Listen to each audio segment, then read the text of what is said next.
Icemen fans, the referees assigned to tonight's game by the ECHL are Tyler Haskell and Rocco Stakowicz.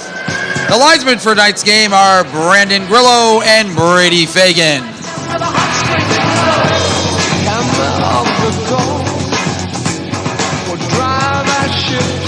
Now let's meet tonight's starting lineup for the visiting Orlando Solar Bears, presented by the Jacksonville Transportation Authority.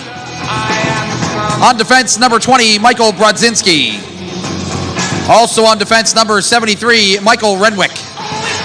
At forward, number 7, Tyler Bird. At forward, number 9, Alex Fry. At forward, number 18, Jamie Rome. And in goal for the Solar Bears, number 30, Drennan Atherton. Orlando's coached by Mark Karkner. The assistant is Ben Holmstrom. And now, fans, let's meet tonight's starting lineup for your Jacksonville Icemen.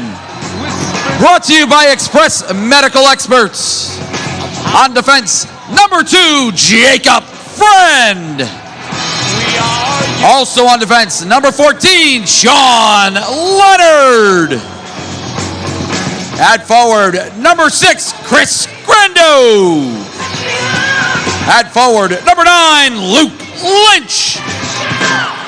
And at forward, number 22, Era Nazarian. In goal tonight for your Icemen, number 31, Parker Gahagan. Jacksonville is coached by Nick Luco. The assistant coach is Brandon Mishinter. Fans, please continue to stand and join us in welcoming members of the Bulls Middle School Band as they perform God Bless America.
Fans, let's hear it for the Bulls Middle School Band.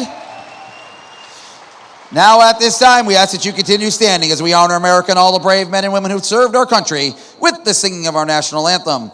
Tonight's national anthem, presented by the Duval County Supervisor of Elections Office. Remember, the last day to register to vote for the City of Jacksonville's May 16th general election is tomorrow, April 17th.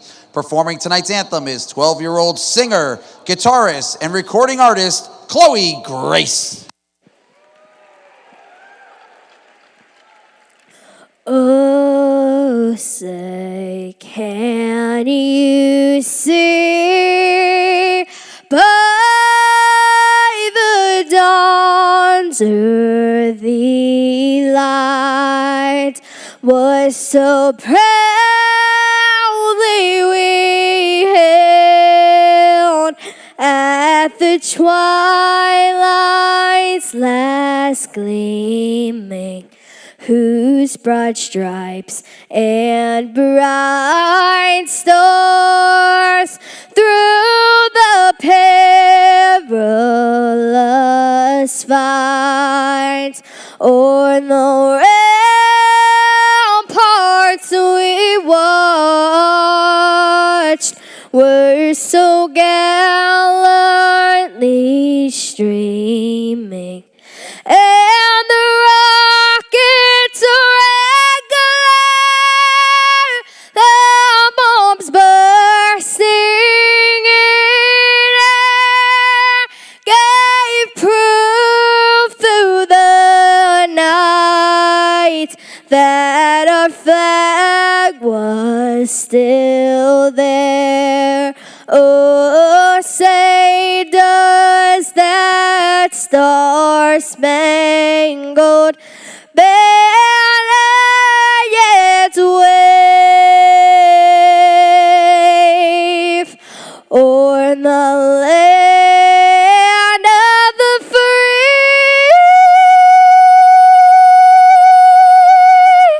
and the home of the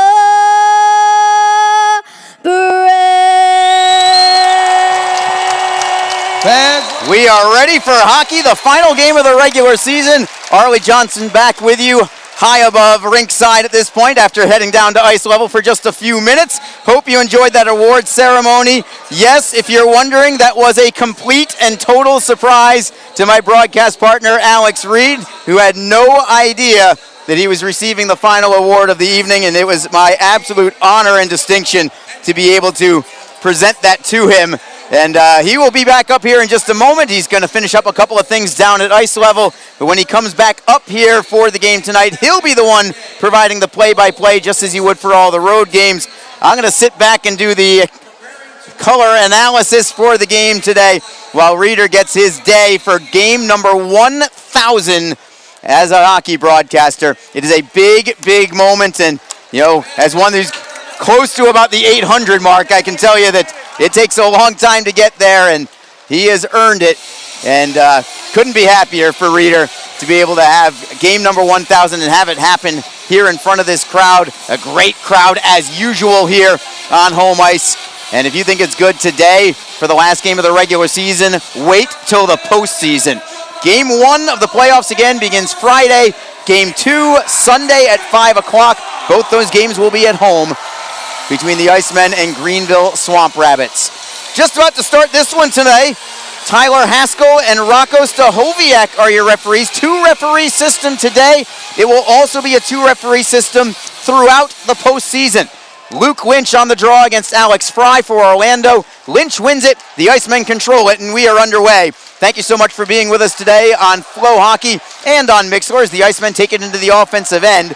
Rink-wide pass goes off the boards, comes out to center ice for the Solar Bears. It is Tyler Bird skating wide on Sean Leonard. Feeds it up high into the zone at the right point. Shot in the screen goes wide of the net. Parker Gahagan is your goaltender for the second straight day for Jacksonville, as the goaltending has hit a bit of a flu bug. Both Charles Williams and Olaf Lindbaum both ill today, so they actually have an emergency backup goaltender in Ryan Lemire today.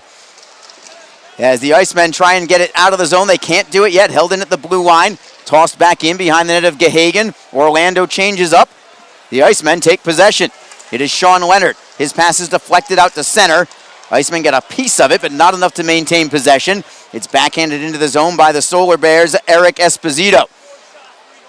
Leonard up the left wing. Welcome back Victor Hadfield. He's on the ice right now. Works it rink wide looking for DiGiacinto. It was intercepted by Orlando. Stepping up, however, is Kislin to steal the puck, and the Icemen get it in the offensive end. Snapshot from Lodermeyer. Didn't miss by much. Their netminder Drennan Atherton, I don't think he was ready for that kind of shot from Derek Lodermeyer, who's playing maybe his best hockey of the season right now for the Icemen.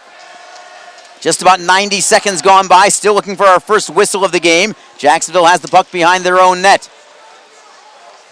It is a drop pass for Ben Tardif for Mackenzie Dwyer. The Icemen deflected in. Atherton unable to block it behind the net, but the Solar Bears are first to the puck. It's Harper up the left wing for MacArthur, and a steal from Jacksonville. Brown nearly walked in alone, but Mazza just knocked it free from him as Brown was trying to make his move in the offensive end. Mazza works it into the offensive zone. Centering feed, steered aside by Gahagan to the opposite corner. Carson McKinnon to the puck for Jacksonville. What a day he had yesterday. His first 2 goals as a pro, they both came in the first period of yesterday's game. And perhaps he will be one to watch in the postseason for Jacksonville as the Icemen skated in. It is Tardif. Button hooks at the blue line, tries to feed cross ice. Reading the play, however, were the Solar Bears. Lepinen is able to deflect it out to center ice. And the Solar Bears play it in deep. Garrett Cockrell first to the puck. Tapping it for Brown. Up the left side, Tardif takes it off a deflection. His pass is picked off by Orlando. And it is Michael Brodzinski for the Solar Bears. 17:21 to go in the first period. Still 0-0. Still a whistle-free hockey game. Orlando is onside. Shot towards goal is blocked by Jacob Friend, also making a return to the lineup after missing a couple of weeks due to an upper body injury, but he is back and ready to go, along with Victor Hadfield. The Icemen may have some more reinforcements before Game 1 of the postseason as well, but we'll wait on that one as the Icemen get the puck in the offensive zone. A steal from Orlando. They'll skate out with it. Powell knocks it to the Jacksonville line. Jacob Friend dropping it back into his own end for Brandon Fortunato. Fortunato avoiding some pressure. Works it to the right side. Lynch cross ice. Onside is Chris Grando. 2-on-2 with Nazarian. Snapshot is blocked, and Orlando strips it loose. Stick handling up the left wing is Jamie Rome. Rome on the left wing side. Centering feed blocked by the Icemen and Sean Leonard. Leonard up the left-hand side. Comes to the corner. Lodermeyer golfs at it. Stripped free. It comes to the Icemen and Cristiano DiGiacinto. DiGiacinto curls at his own blue line. Works it ahead. Good outlet for Hadfield into the zone. Tries to beat a man and does. To the forehand. Shot on net. Save is made by Atherton. What an inside-out move from Victor Hadfield as Atherton makes the stop. It took almost 4 minutes for the first whistle in this hockey game. And now I finally get to bring in, for game number 1,000, Alex Reed. Reeder, great to have you up here. And enjoy the ride. This is going to be a game that I know that you will not forget. Regardless of whether this game matters to the Icemen, I know this one means a lot to you, and subsequently to me, I think too. How could I forget the day that Arlie Johnson crashes the player award ceremony and then presents me with that, buddy? I really appreciate it. I can't thank you enough, man. That was awesome. So thank you again. Well, I guess hope the surprise worked. Yeah. No, I'm still trying to sort it all together right now. But, all right. Well, I guess we got a game to call here. Well, we do, and it's all you, buddy. The puck at center ice and the scoreless hockey game. Alex Reed on your play-by-play today. All right, Arlie. Thank you again. Good to be doing this here at home as the puck dumped down into the zone, and the Solar Bears will start their charge the other way. It's Harper across the line. He'll backhand it on in. Both teams jamming away for it, and Tardif will scoot it on back defensively. Cockrell comes away with it now, and Cockrell moves it ahead up along the dasher for McKinnon. McKinnon getting it deep. McKinnon's going to get it back. Taps it off the boards and just eluded the stick there of Tardif, who was setting up nicely there as Tardif steals it away. Good read there. Tardif to the slot. Shot right on. That one blocked in front. Brown getting an opportunity. Also crashing the net was McKinnon, who's coming off a 2-goal performance yesterday. Now back on the left side. Up high. Just gets past Cockrell at the line. He's going to have to track it down out at center. And he'll get it behind his own blue line. Shoveling it ahead near side. Here's Tardif. Nice move around the man. He's got some moves, Arlie, with the stick. And he gets it back. Tosses a shot that snapped wide. And that caught the goaltender Atherton a little off guard there. But fortunately for him, it went rolling wide of the net. Back out to center now on the near side. Handled here by Leonard. Leonard battling up along the left side dasher. Fields it again and now moved back to the near side. Oh, we got an Iceman player. Took one right there in the kisser. That was Lynch. And because we got the two refs here, the ref on the far side saw it. Here's Nazarian on the delayed penalty. Shot right on. Backhanded towards the net. They jam at it. Grando was there.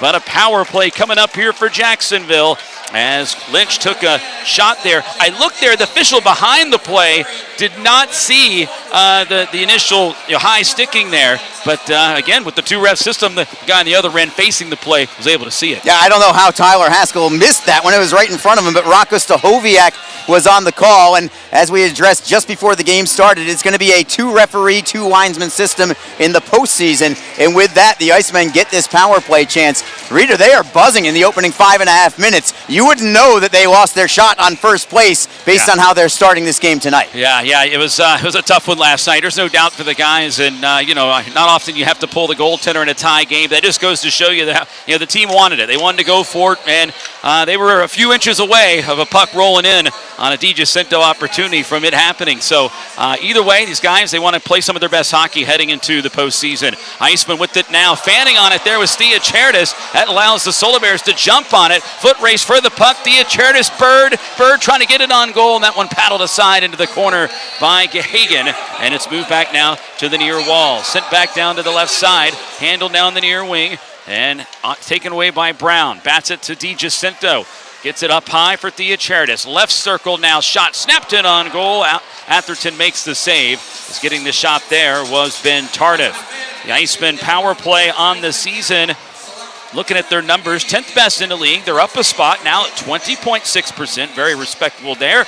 While the Orlando penalty kill on the season, 23rd at 77.5%. This is where the Solar Bears are susceptible, I think, Reader, is they've had a poor penalty kill all season long. The Icemen have gotten just enough. Get one power play goal a game against Orlando. That could be the difference, and oftentimes has been this year between winning and losing. Grando battling up along the corner. Goes back behind the net for Aaron Nazarian. Nazarian chipping it up along the left side wing. Fortunato sending it back up along the inboards now. Lynch trying to track it down. Taken away by Orlando. They've got it at the moment. And this one being battled for. And it's chipped the other way. Solar Bears just kind of stalling with it. It's Langen. He'll retreat back behind the net and send it off the boards and out to center. But didn't get it deep.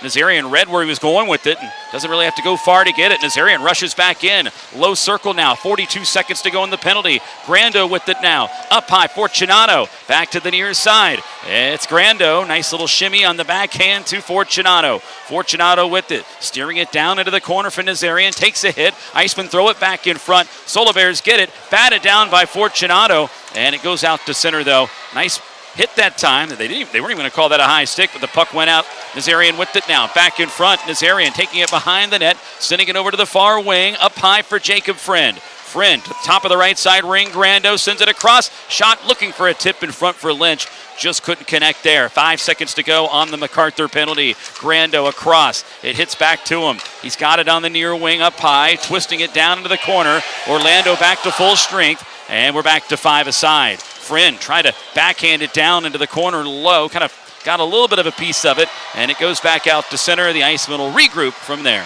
You can tell Jacob Friend is wanting to try and get himself activated physically to start after he's missed the last couple of weeks, Reader. It's the last game of the regular season. He wants to get his sea legs back underneath him, but I think part of that for him in particular is to make sure that he's comfortable with the body, because you're going to see a lot of Jacob Friend playing some physical hockey in the postseason. Yeah, it's good to get him back in there. I know he kind of wanted to get another game in before the playoffs here, as he's been a little banged up here as of late. But we got a media timeout, 11:50 to go here in the first period of play. No score. You're listening to Icemen Hockey on the Icemen Broadcast Network.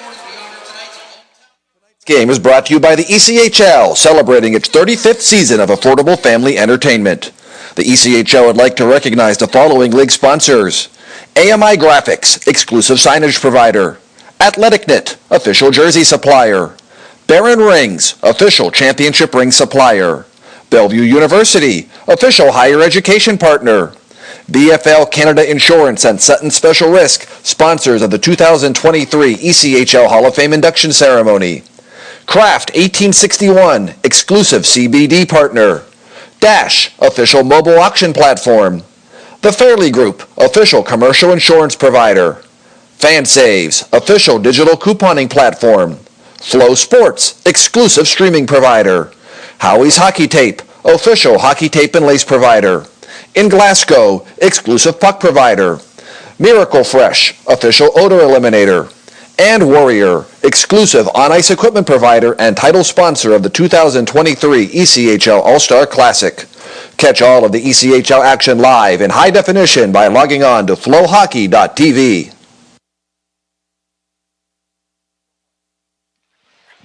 11:45 to go here in the first period of play. No score between the Icemen and the Solar Bears here in the regular season finale for both teams. But the Icemen have more work to do starting next week in the first round of the Kelly Cup playoffs. But first, today it is the Solar Bears that they are concerned with. And a good start here for the Icemen so far. They're out shooting the Solar Bears 3-2, but still it's a scoreless game. Solar Bears with it.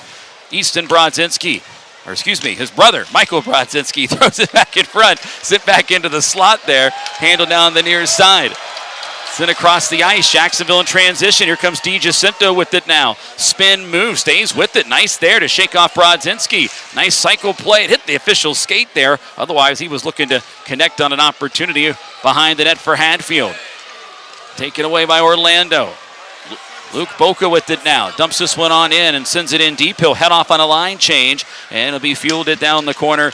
Nice play by Dwyer to slip it through traffic and get it in a good place there. Now give and go. Swooping it up now. Here comes a chance. Tarniff in front. He rolled it wide there. Boy, he has got a burst, Arlie, and he's got some tools, no doubt about it. Getting the puck back for a moment, though. It slips past them. Goes off into the corner. Solar Bears with it. And they're just trying to get the puck out of their own zone right now. The Iceman forecheck's been very aggressive here today, and it's kind of been giving the Solar Bears some fits. Well, they've been on their heels all game long so far. And as for Ben Tardif, you get the feeling that if he just gets, he had one goal a week or so ago in Orlando as Gahagan makes a save here. You get the feeling if he starts feeling confident about producing for the Icemen, that the sky is the limit, not only for him as an individual, but I think for the Icemen as a team as well.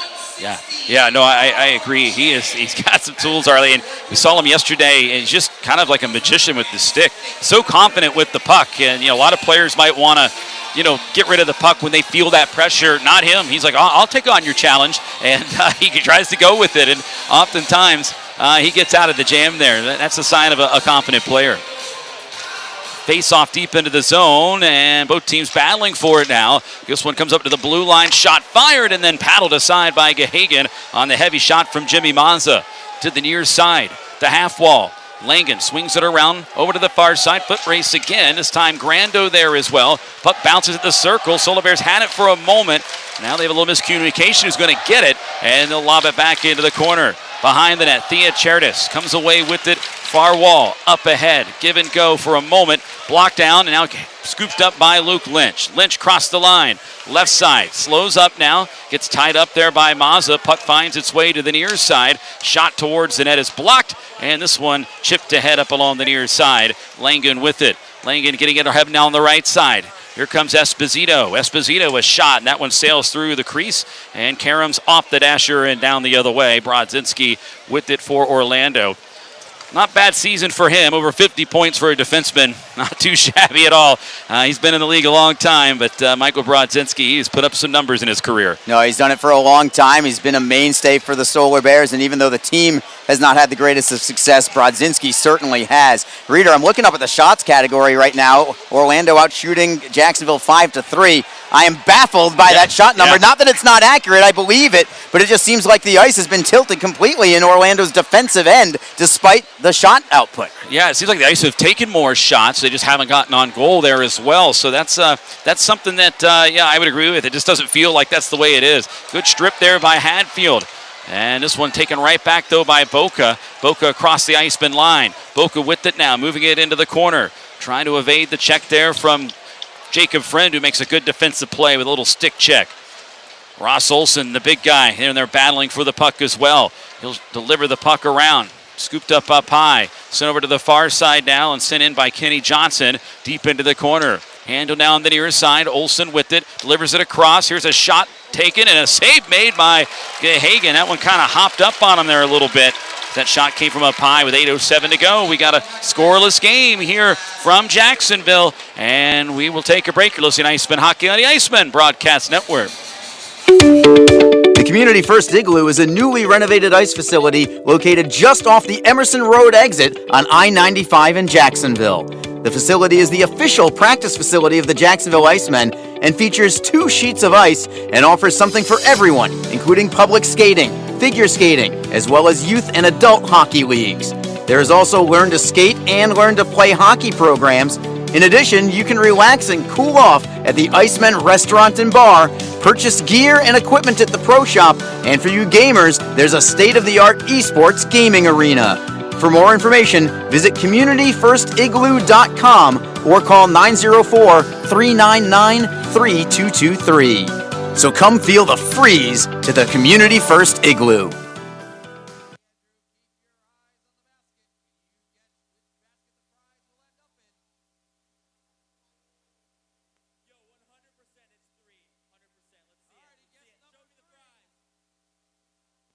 When Smart Tools give you control, you own it. When you're confident in your decisions, you own it. When you're sure someone's got your back, you own it. At Community First Credit Union, you can own it all. With free digital banking, fewer fees, and a team that's ready to help, you're in control of your money so you can live your life your way. Go ahead and own it. Add an account today at justbeyourself.com. Community First Credit Union, federally insured by NCUA. 7:51 to go here in the first period of play from Jacksonville. Icemen and the Solar Bears in the regular season finale, dueling it out here as the puck now brought to the near side and sent out to center. Icemen come away with it, and they'll collect it on the far side. This one sent around by Kislin and gets it deep around the boards. Near wing, McKinnon down low in the corner, trying to find a man. Now here's Brown with it. Brown throwing it towards the net, and that one took off a stick there and hit off the safety netting low and goes out of play. That jumped off Brown's stick just for a split second there. I think he was wanting to shoot the puck initially, but that extra little jump in the puck, maybe it went on edge just for a split second, and that changed his mind from trying to shoot to trying to pass, and I think it cost him as Orlando got a stick in the passing lane. Yeah, that was an opportunity where that's his area where he shoots from there. Usually good things happen. He definitely wanted that one. Of course, Christopher Brown was named the team MVP just prior to the game here. What a season he's had. Set the single season mark for points in a year. Now up to 62, but a great year for Christopher Brown, leading by example. And you know, he's not just an offensive threat as well. I mean, this guy's a two-way player and plays responsible defensively, gets back, hustles, back checks. He does it all. So well-deserved MVP honor for Christopher Brown. Yeah, and I'll even make it a triple threat with that. Not only is he those things, but he is also an Iron Man, as he has played in every game this season. Wow, he is the only Iceman to play in all 72 games this year. Here's some frantic moments in front of the Orlando net. There's Nazarian creeping around. That's his area, and got one in on goal, but it was stopped by Atherton. And a hit delivered. We got some players colliding, 3 guys to be exact. We got a penalty coming up here to Jacksonville, and they are going to be shorthanded here with 6:35 to go here in the first period of play. And Orlando will get a crack at the power play now here in this scoreless game. There were some players over there just kind of got tangled up. 3 guys were kind of involved in it, and it looks like Lynch is being picked out of the pile. It is going to be Lynch. It's going to be a trip. And the Icemen penalty kill, even though they're still ranked 15th, they haven't really moved up the rankings that much, but they have moved up in terms of percentages. Yeah. For a little while, they were below 79%. They've worked their way up to 80.6%. That's very respectable in this day and age, and they're ascending in that mark as well. Yeah, they've been, you know, it's a group that's been much improved, because there was one point in February, I think they were around that 22nd mark, 22 mark in the league, so they definitely improved. They've jumped up. So a chance right now for the Solar Bears, but the Iceman PK trying to keep them off the board here as it's dumped in by Orlando. They work it around, and now the puck loose in the corner. DiGiacinto backhanding it down, and then Brodzinski was trying to get back in position there and get an opportunity. It looks like Olsen's a little shaken up. Did he take a hit from Friend there? Yeah, he did. Here's Brodzinski back across. Lost the puck at the blue line. Iceman get it. As Brown there making the play. Stretched across now, and Dwyer will headman it down the other way. Nazarian lurking about.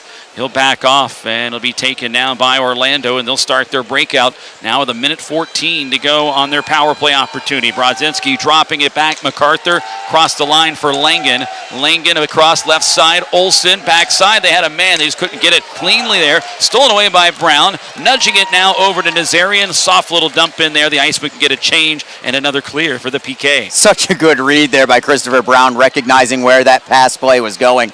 He just stepped into it like the veteran that he is, just knowing like it was intended for him. This one dumped down in. Balanson took a hit from Jacob Friend. Oh, another thunderous check from Jacob Friend. Look out for him in the playoffs, Arlie, when things really get heated. He can bring it. Here's a shot fired. Save made. Loose in front. Iceman get it, and they'll chisel it out the other way on the clear. Good job there by Chris Grando, another one of the newcomers who's very good on the penalty kill. 20 seconds to go on the penalty to Luke Lynch. Ahead now for Orlando. They get it on the right side. Jamie Rome, one of the newcomers, goes in after it. Gets hit off the play. Good physical play here by the Iceman. That's Tardif. That's the other thing about Tardif. We talk about his offensive tools. He's not afraid to throw the weight around a little bit as well. 4 seconds to go in the penalty. Orlando not done, though. They've got it up high. Balanson with it at the point, kicks it out, gets it back. Lynch comes out of the box, shot one time towards the net.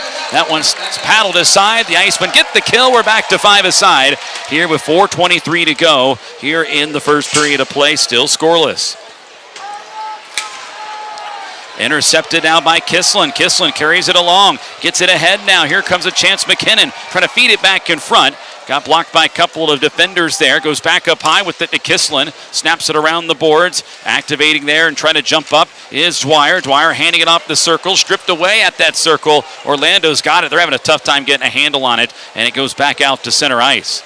Moved ahead. Orlando getting it back. Chip back to the near side now. Over on the right side, Dasher. 3:45 to go here in the first period of play. As the Icemen here go in after the puck. Hagen leaving it there on the right side. Chip back down into the corner, and this one handled by Jacob Friend. Friend over the left side. They get it free and has to twist it back to him. It's Hadfield. He ran into trouble as the Solar Bears overloading that right side. Friend gets dumped at the circle, and then from the seat of his pants, able to nudge it so calmly across the ice to get it to DiGiacinto. DiGiacinto trying to go after the puck. He got his stick lifted. Puck kicked back the other direction, and Fortunato comes away with it now for the Icemen. Ahead now. Left wing. They get it back ahead. Brodzinski intercepted by Brown. Brown now scoots on in. Brown with it, dropping it back. They go backside shot, and that one lobbed high over the net. It was a good look for the Icemen, but they couldn't finish it off there. They were trying to set up Grando on the back door there. Beautifully set up that time. They just couldn't clip that one in. 2:40 to go here. As again, more continuous play here in this one. Not very many whistles. Fans trying to get behind their club here. The Let's Go Icemen chant. Icemen ahead across the line. I mentioned no whistles. We get one, of course, as we have a whistle here. Icemen and the Solar Bears, they are scoreless here. 2:28 to go in the period. We'll take a break. You're listening to Icemen Hockey on the Icemen Broadcast Network. When Smart Tools give you control, you own it. When you're confident in your decisions, you own it. When you're sure someone's got your back, you own it. At Community First Credit Union, you can own it all. With free digital banking, fewer fees, and a team that's ready to help, you're in control of your money so you can live your life your way. Go ahead and own it. Add an account today at justbeyourself.com. Community First Credit Union, federally insured by NCUA.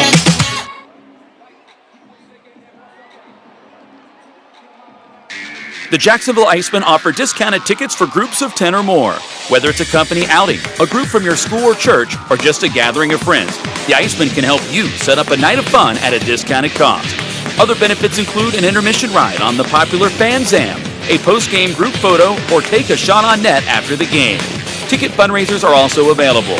For more information, contact the Icemen office at 904-602-PUCK. That's 904-602-7825, or visit us online at jacksiceman.com.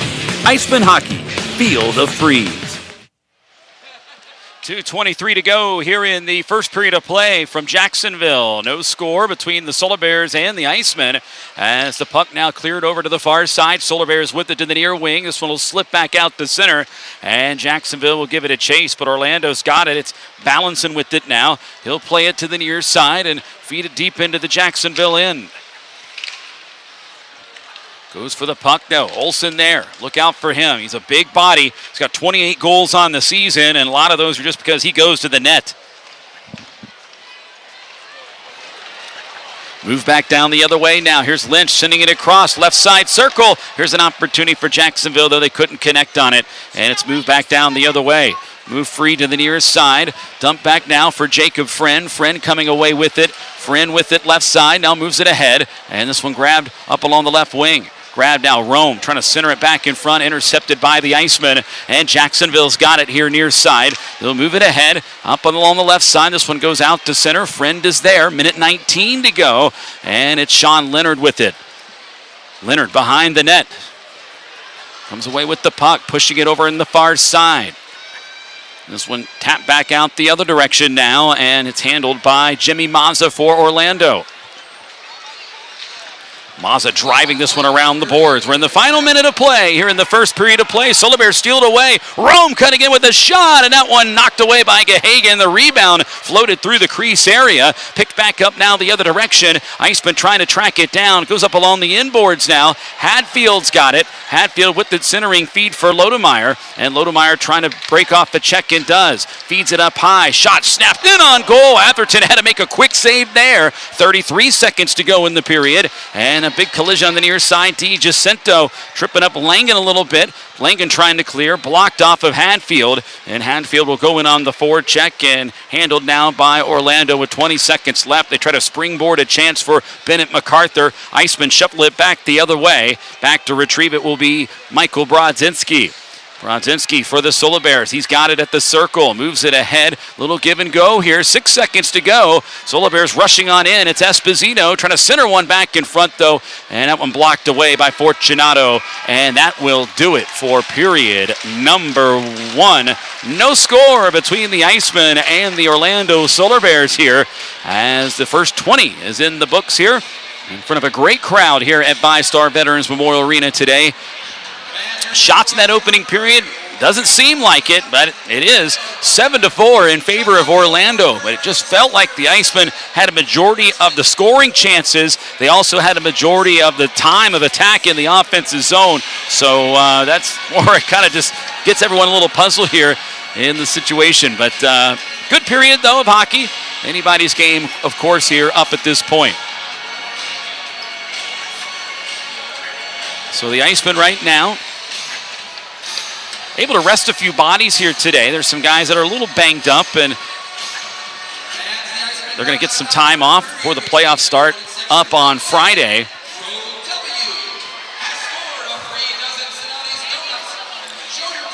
And we'll be waiting on Arlie Johnson as he'll be joined down ice side in just a moment for our intermission report. Arlie taking my job today. We're swapping roles. Johnson for our first period intermission report, brought to you by All Pro Heating and Air. Joe, thank you so much. I'm here with defenseman Jacob Friend. Jacob, I know that the Icemen are locked in as the number 2 seed in the South Division, and maybe this game doesn't have meaning in terms of standings, but for you, I know it definitely does. You're just coming back from injury. What are you focusing on today to get yourself game ready for the postseason? Yeah, I haven't played many games in this new year, but just using this game as a little tune-up for playoffs next week. And as for the team, I feel like they're maybe playing their best hockey of the season right now. You've had a view from up above. What have you seen that is making the Icemen so tough to play against right now? Yeah, you know what? I think we're just clicking. I mean, we had a lot of injuries late in the season. We had a lot of guys come back as of recently, and it took us a little bit to get chemistry back. But I think that we're clicking at the right times, and hopefully that means it translates into next week. Thank you so much, Jacob. We appreciate your time. Best of luck the rest of the way. Yeah, no problem. Thanks, Arlie. All right. Thank you. There's Jacob Friend, our first intermission guest. Joe, back to you.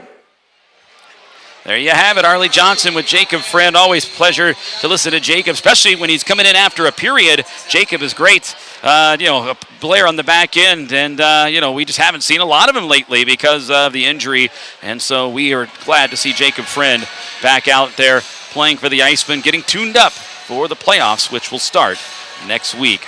We will take a break, come back, and have more here. We got the ECHL plays of the week. We'll take a look at your out-of-town scoreboard. All that coming up here in just a little bit as the Icemen and the Solar Bears are scoreless here after the first 20 minutes of play. We'll take a break. You're listening to Icemen Hockey here on the Icemen Broadcast Network.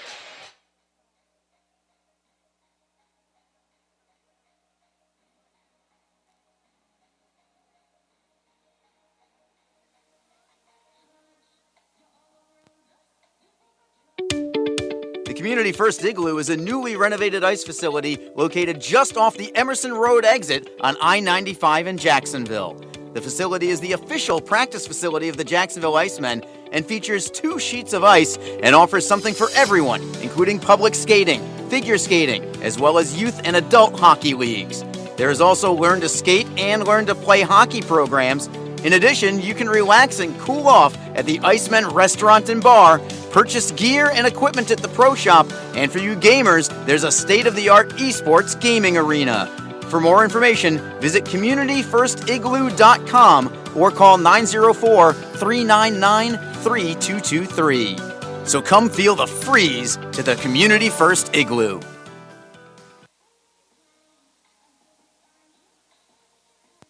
From across America's premier AA hockey league, this is the ECHL Plays of the Week.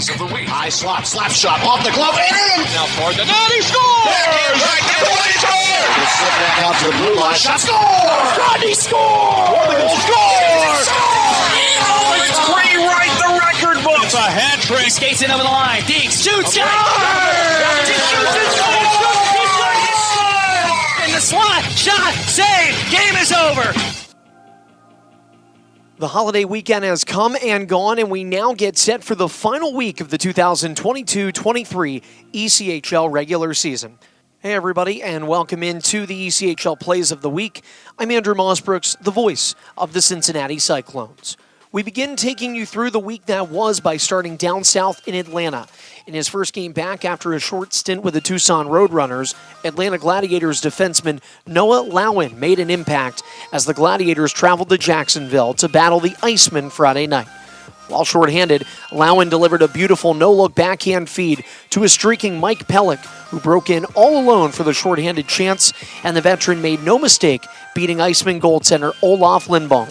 Here's Liam Godemer on the Atlanta Gladiators Broadcast Network with the call. There's Nat Acapelli, number 19. Shifts it up top for Fortunato, who gets it across to the near side circle where it's Brown. Fortunato shoots him. Shot got blocked by Sang-Moon Shin. And here come the Gladiators shorthanded. Beautiful pass from Lowen. Ahead for Pellick. He scores! Wow, what a pass by Noah Lowen.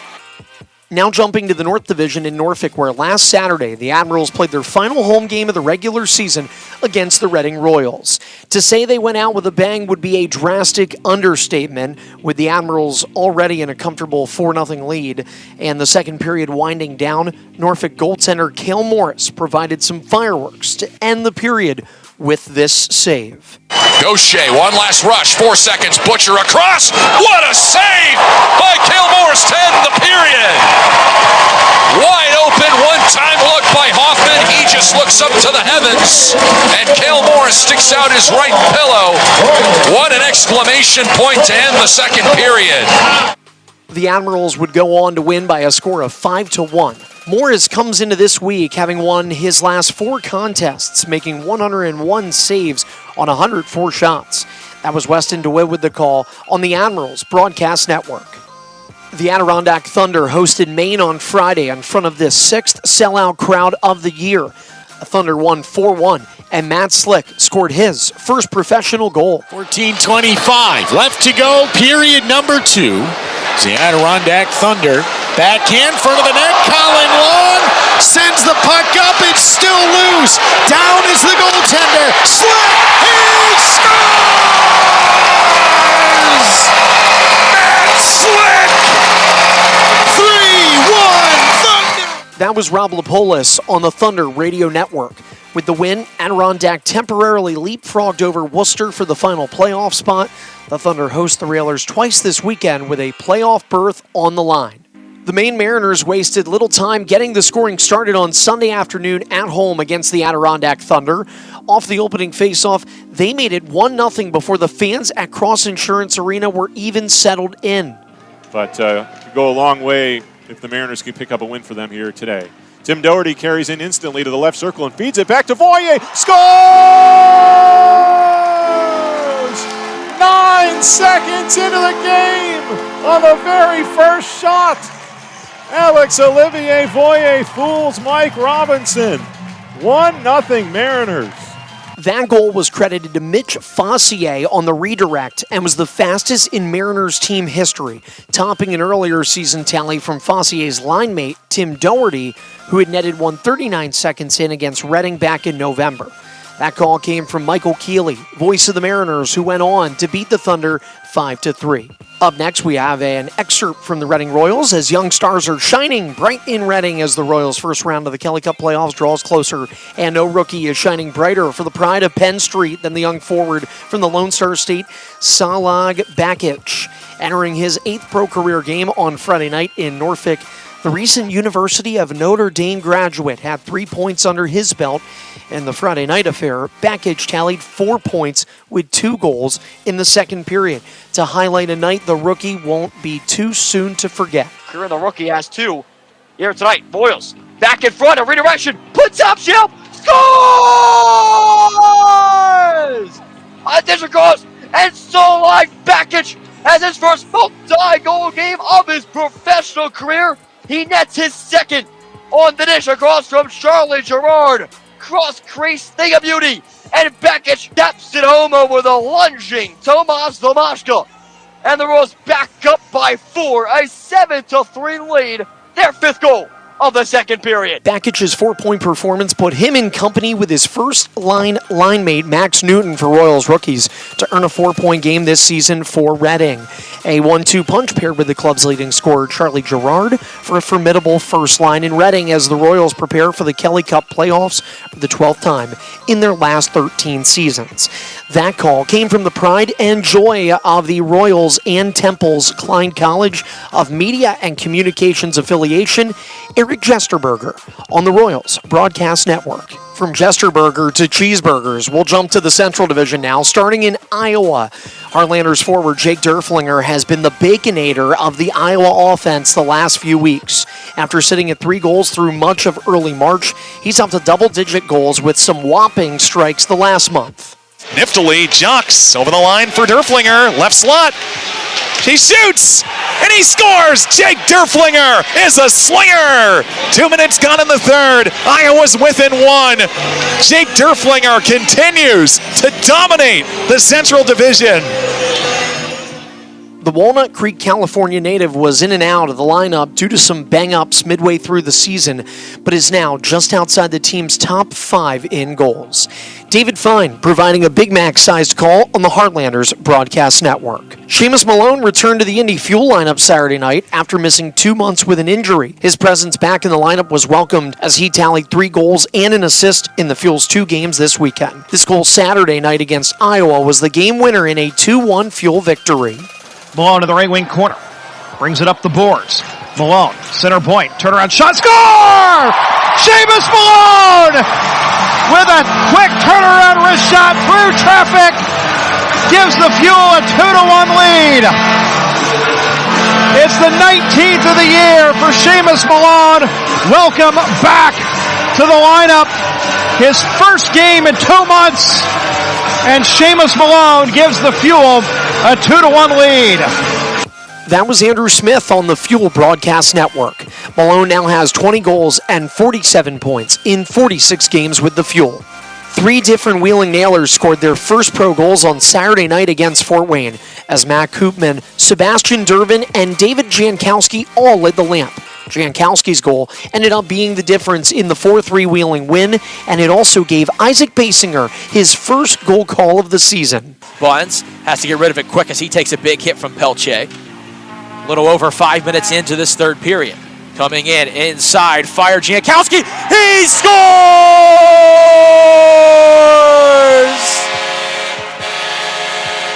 You get a first pro goal. You get a first pro goal. And you get a first pro goal as well. David Jankowski, his first one. Shout out to Isaac on the call, along with Wheeling Nailers legend DJ Abisali, who broadcast his 900th game last weekend. The ECHL's best team was in action Saturday night as the Idaho Steelheads collected their 56th win of the season, tying the Louisiana Ice Gators mark set back during the 2001-2002 campaign for most wins in a season. With about 3.5 minutes to play in the second period, Ryan Domowski provided the eventual game winner for his 29th goal of the year. Kanade controls far corner in his own zone.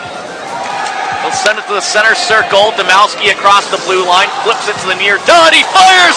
He scores!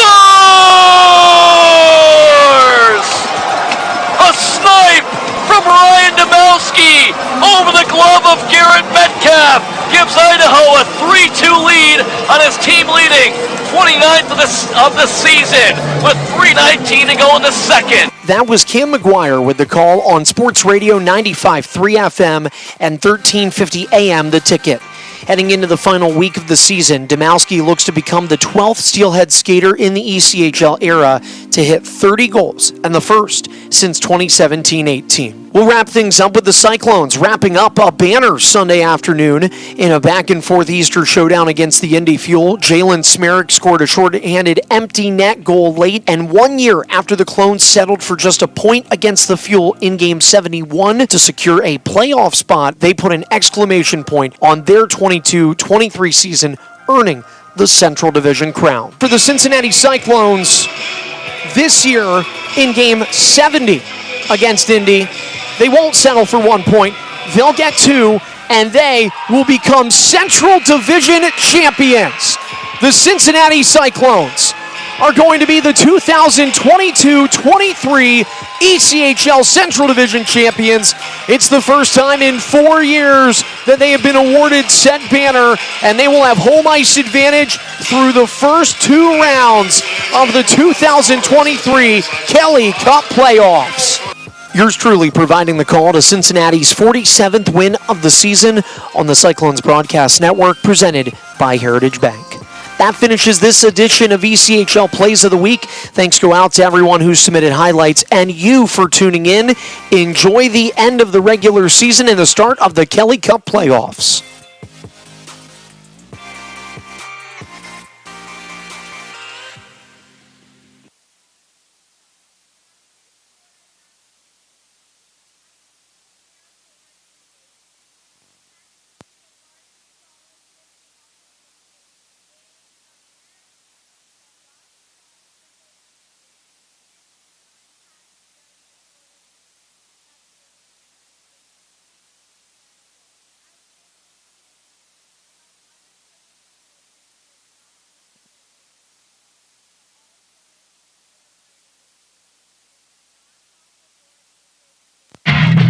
NHL players have amazing talent, and some of the very best developed right here in the ECHL. Beagles in, he scores! Now, follow all your favorite ECHL alumni every night on NHL Network's primetime hockey show, NHL Tonight. Both teams recognize how big this matchup is. Fire save by Dubin. Rebound! Goosebump stuff. NHL Tonight, every night 6 Eastern on NHL Network. What is your role in the fight against cancer? The answer could be as simple as driving your car. For many cancer patients, getting to and from treatment is one of their toughest challenges. The American Cancer Society needs volunteer drivers to help provide transportation for people in your community. Through the gift of a lift in your car, you can help patients take one more step in the road to recovery. Get in the driver's seat in the fight against cancer. To find out more, call your American Cancer Society at 1-800-227-2345 or visit cancer.org. Tonight's game is brought to you by the ECHL, celebrating its 35th season of affordable family entertainment. The ECHL would like to recognize the following league sponsors: AMI Graphics, exclusive signage provider; AthleticNet, official jersey supplier; Barron Rings, official championship ring supplier; Bellevue University, official higher education partner; BFL Canada Insurance and Sutton Special Risk, sponsors of the 2023 ECHL Hall of Fame induction ceremony; Kraft 1861, exclusive CBD partner; Dash, official mobile auction platform; The Fairley Group, official commercial insurance provider; FanSaves, official digital couponing platform; Flow Sports, exclusive streaming provider; Howie's Hockey Tape, official hockey tape and lace provider; In Glasgow, exclusive puck provider; Miracle Fresh, official odor eliminator; and Warrior, exclusive on-ice equipment provider and title sponsor of the 2023 ECHL All-Star Classic. Catch all of the ECHL action live in high definition by logging on to flowhockey.tv.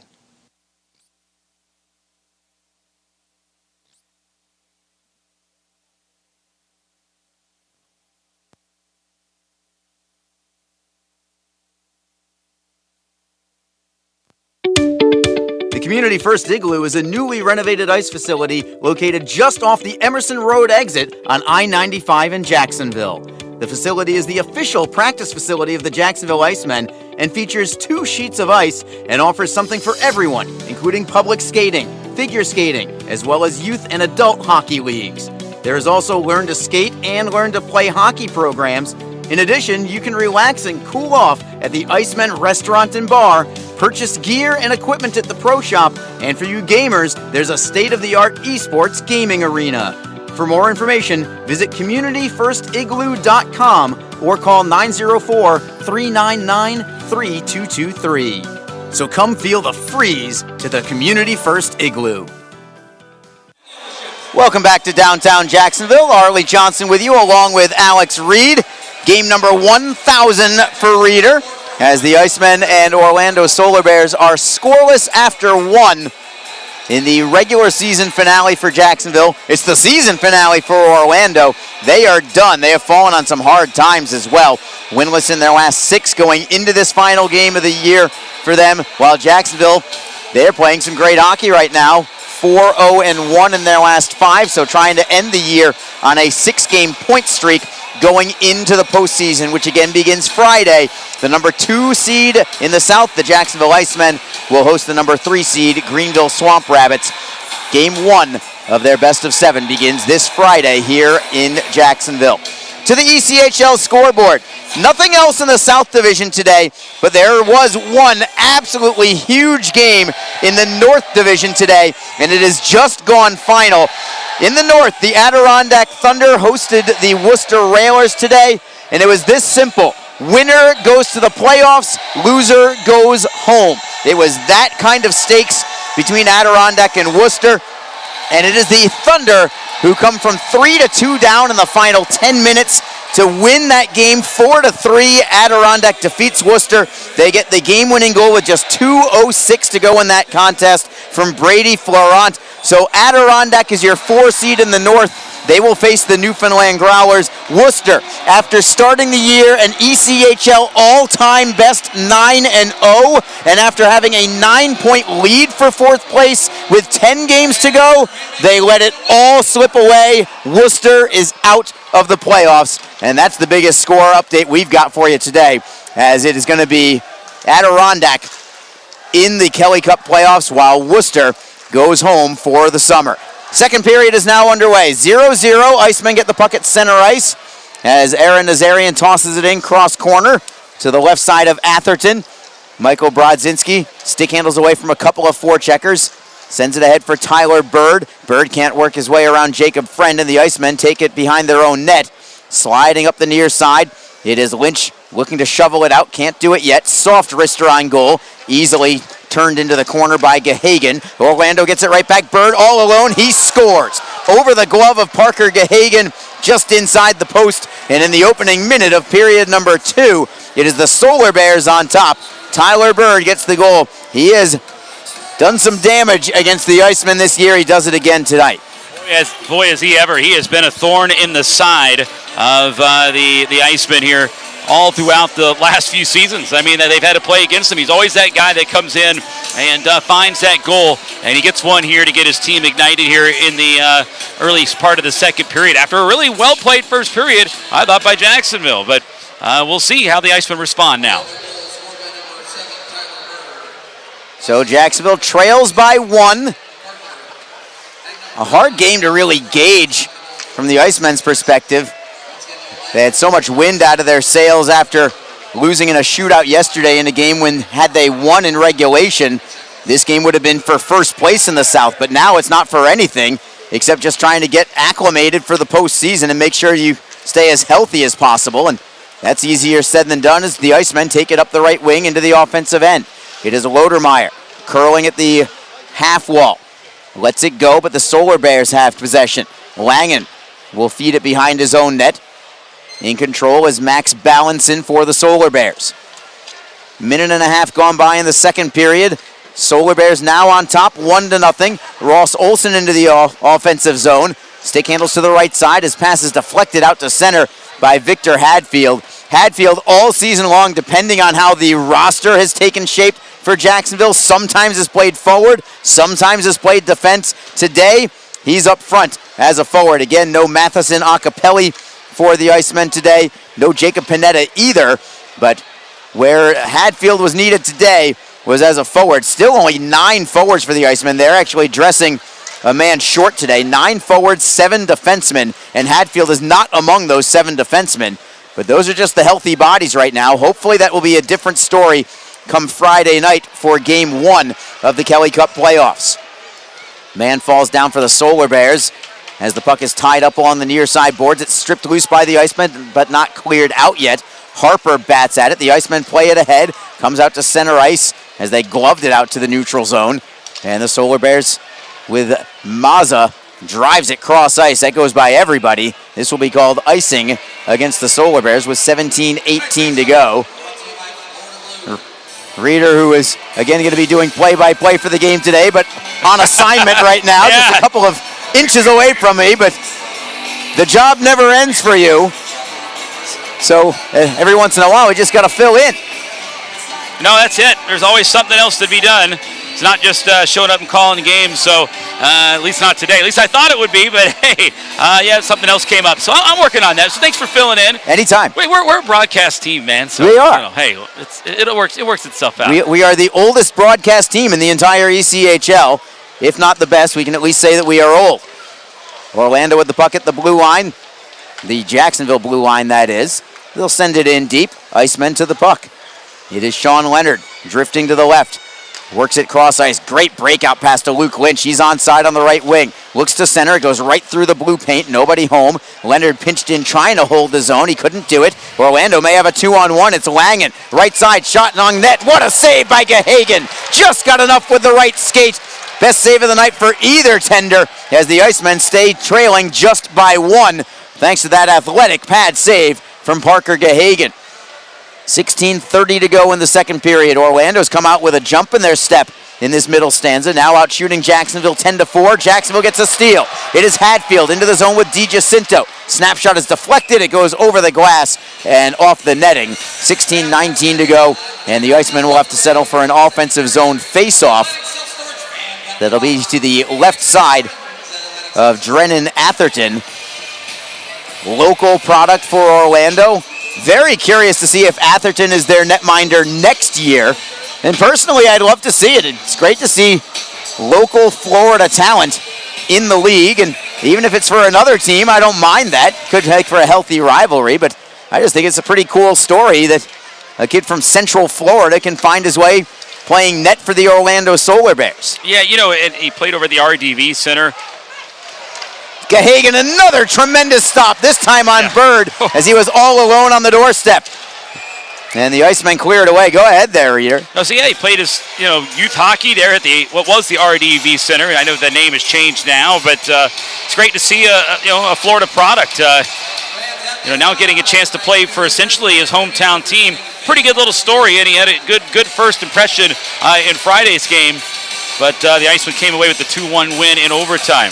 He played exceptional that day, as did Charles Williams. That game reminded me a ton of actually Game 2 of the entire season. Another Jacksonville at Orlando game, another Jacksonville 2-1 overtime victory going all the way to October, where it was a goaltending show that night also, with the Icemen getting the game-winning goal from old friend Alex Whalen that evening. Puck is in the Icemen zone. Orlando with the forecheck, taps it down low. Cockrell first to it for the Icemen. To the left for Ben Tardif. Good breakout pass. It is Brown to Theocharidis. That pass for Theocharidis was behind him. However, Brown bats at it, looks to hold it in. Bouncing puck at the line. Orlando got it over the line, and they'll skate ahead. And an interception from the Icemen. It is Tardif in transition. Looking to go wide on his defenseman. Couldn't do it. Comes off a skate behind the net. McKinnon looked to feed it around the wall, but that was blocked. Tardif takes the body on a man. He looks like he's not that big a guy, but he is packed pretty well in the midsection. He's got a little bit of physical game to him as the Icemen get a wrist shot away in traffic. Shot on net, saved by Atherton with the right skate as Lynch golfed at it towards goal, sent it low, but Atherton makes the skate save, and we come back into the Icemen zone. 1-0 Solar Bears. We're exactly 5 minutes into period number 2. And a steal from Orlando at center ice. It is Olsen onside. Drifting to the left, tries to send it ahead. Couldn't find a teammate, comes to the blue line instead. Mazza with a slap shot in a heavy screen. I'm not sure if Gahagan got a piece of it or if it was blocked in front. And we've got a fight off the play. It is Luke Boca for Orlando, Sean Leonard for Jacksonville. Surprise, it's going to come down to a fight like this in the last game for Jacksonville. Orlando doesn't mind it, of course, as Leonard and Boca are now tangled up in the right wing corner. Leonard just trying to hang on, looking to get a shot away, but he wants to make sure he stays safe as well because they need him for the postseason. And now Leonard gets a right hand away. He's got it loose. Puts another one to the back of Boca. Boca comes back with a right. And finally, the linesmen will separate. And I think the most important thing out of all that is that Sean Leonard is okay. And I think secondarily, it's nice to get a little bit of energy in this building too. Yeah, get a little energy going, get something fired up for the guys right now as this period's not gone the way that they had hoped right now. Sean Leonard, pretty scrappy guy, not the biggest guy, but he plays a lot larger there. And that time he just couldn't get the right hand free, got tied up. Boca did a pretty good job tying him up and preventing him from really getting that right arm free. Once he did, he snuck one in, but that time he was gassed at the end of it. So it was a good job there by Leonard just to get a spark here in the building on a great crowd here on a Sunday. And I think the reason that started in the first place is as that shot came towards Gahagan, again, not sure if he's the one who stopped it or if it was blocked in front, but Gahagan was spilled on the play. He was lying on his back even before the puck came to him. And I think Sean Leonard took exception to Gahagan getting spilled, I'm assuming, by Luke Boca. It was a little bit off the puck at the time, but that is ultimately what resulted in that tussle between the two of them. See if the replay possibly can show it on Flow Hockey. You can see Gahagan is already down. It might have been Olsen, actually, that tripped up Gahagan off the play. And then the gloves were down almost instantly after the shot was stopped in front. Nothing on the scoreboard just yet. I'm assuming matching 5-minute majors. I don't see any kind of instigator there, I don't believe. But the Orlando penalty box door is opened up, and Luke Boca is skating out of it. So perhaps there is an instigator. That or he needs some kind of repair work there, but you're right. He seemed to be fine to me. So that's, I think, what Mazza is going to be talking to him about. Still nothing on the board in terms of a power play for either team. And let's bring you down to ice level for the Emmy winning Joe Massa with your penalties. Actually, he grabbed the mic and then I saw him put it back down, so maybe he's not ready just yet. He's got a question, he calls the ref over. Look at Joe confirming there with the official. He's a true professional, that Joe Massa. So that he is. He got the word from Tyler Haskell. It's still 5-on-5 on the ice, it appears. And let's find out what Joe has to say. Joe still isn't ready. I think we're just going to drop the puck and play some hockey here. Either way, it's 5-on-5 hockey. Face-off is to the left of Jacksonville netminder Parker Gahagan. Here's your penalty calls. 5 minutes for fighting and a game misconduct. To Jacksonville, number 14, Sean Leonard, 5 minutes for fighting. So that is it as Jacksonville breaks out of the zone into the offensive end. Shot goes wide, but they keep it in with Grando in the high slot. Tries to feed it underneath. Looked to set up Garrett Cockrell, had pinched him from the blue line, but Orlando steals. They've got numbers the other way. The trailer is Langan. Centering feed, knocked aside by Jacksonville, the goaltender, and now it's the Icemen with a possible 2-on-1. Lynch with Nazarian. There's a trailer as well. Cross ice for Theocharidis, and the back check from Eric Esposito knocked it free. Theocharidis never got to that pass thanks to the back check from Esposito. So each team with an odd man rush. Now it's Orlando with a shot towards net. That was blocked as well. And back and forth we go. Maybe another 2-on-1 for the Icemen. Lodermeyer with DiGiacinto. Lodermeyer with a snapshot. Save is made. No rebound as Atherton is able to hold on to it and squeeze it between his body and his pads. We will take a break in the action. It is 1-0 Orlando on Tyler Bird's 16th goal of the season. 13:41 to go in period number 2. You're listening to Jacksonville Icemen Hockey on Mixlr and on flowhockey.tv. Catch all of the Icemen action and archived footage of the event. Flow Hockey is the live streaming home for the Icemen. Get the Flow Sports iOS and Android apps to watch the event live and on the go. Upgrade to a pro subscription and you can gain access to premium content on all Flow Sports sites. This includes more than 1,000 live events, original documentaries, exclusive training and technique videos, and much more. Follow Flow Hockey on Twitter, Facebook, Instagram, and YouTube to get the latest news and updates from the Icemen and other upcoming Flow Hockey events. Flowhockey.tv, the new streaming home of the Jacksonville Icemen and the ECHL. The Community First Igloo is a newly renovated ice facility located just off the Emerson Road exit on I-95 in Jacksonville. The facility is the official practice facility of the Jacksonville Icemen and features 2 sheets of ice and offers something for everyone, including public skating, figure skating, as well as youth and adult hockey leagues. There is also Learn to Skate and Learn to Play hockey programs. In addition, you can relax and cool off at the Icemen Restaurant and Bar, purchase gear and equipment at the Pro Shop, and for you gamers, there's a state-of-the-art esports gaming arena. For more information, visit communityfirstigloo.com or call 904-399-3223. So come feel the freeze to the Community First Igloo.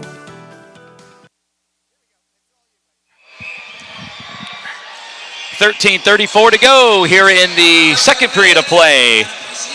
From Jacksonville, Alex Reed now with the call. And with Arlie Johnson. We're just keeping everybody on their toes. Who's going to be coming back with the play-by-play? Yeah, maybe we'll change things up every break. Every break. Might as well, right? I mean, it's the kind of day it's been right now. And we can do that here. It's the last game. It's been a great season here in the regular season for Jacksonville.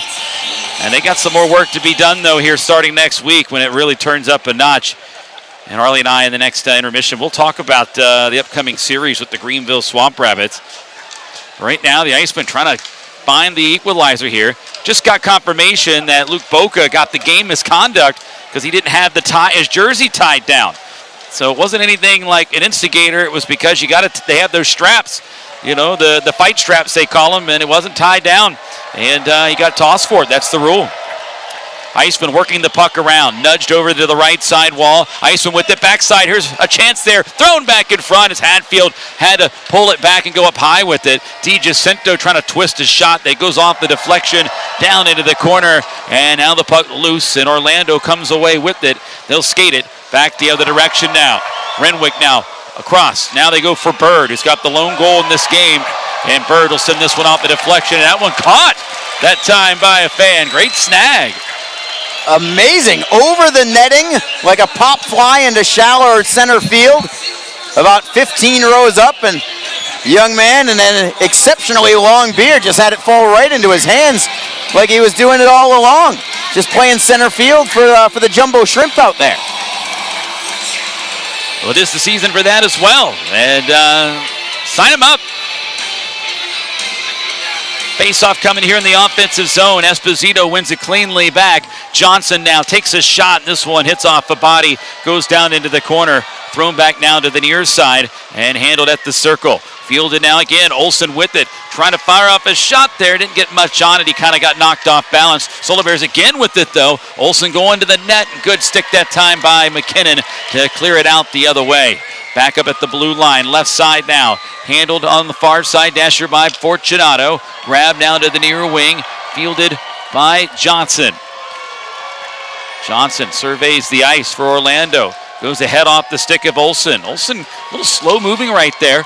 Now, I don't know if he maybe got a little shaken up or took a puck off the skate there, but I know he's a big guy. He's not a speedster, but he was kind of hurting there on that shift. I could classify him as rarely ever quick-moving, Reader, but yes, he was absolutely laboring there. Remember, he took a bit of a spill in the first period on a hit from Jacob Friend as well, gutting it out in the final game of the season for the Orlando captain. He's had a great season, 28 goals on the year, and a lot of it just because he's a big body getting to the front of the net.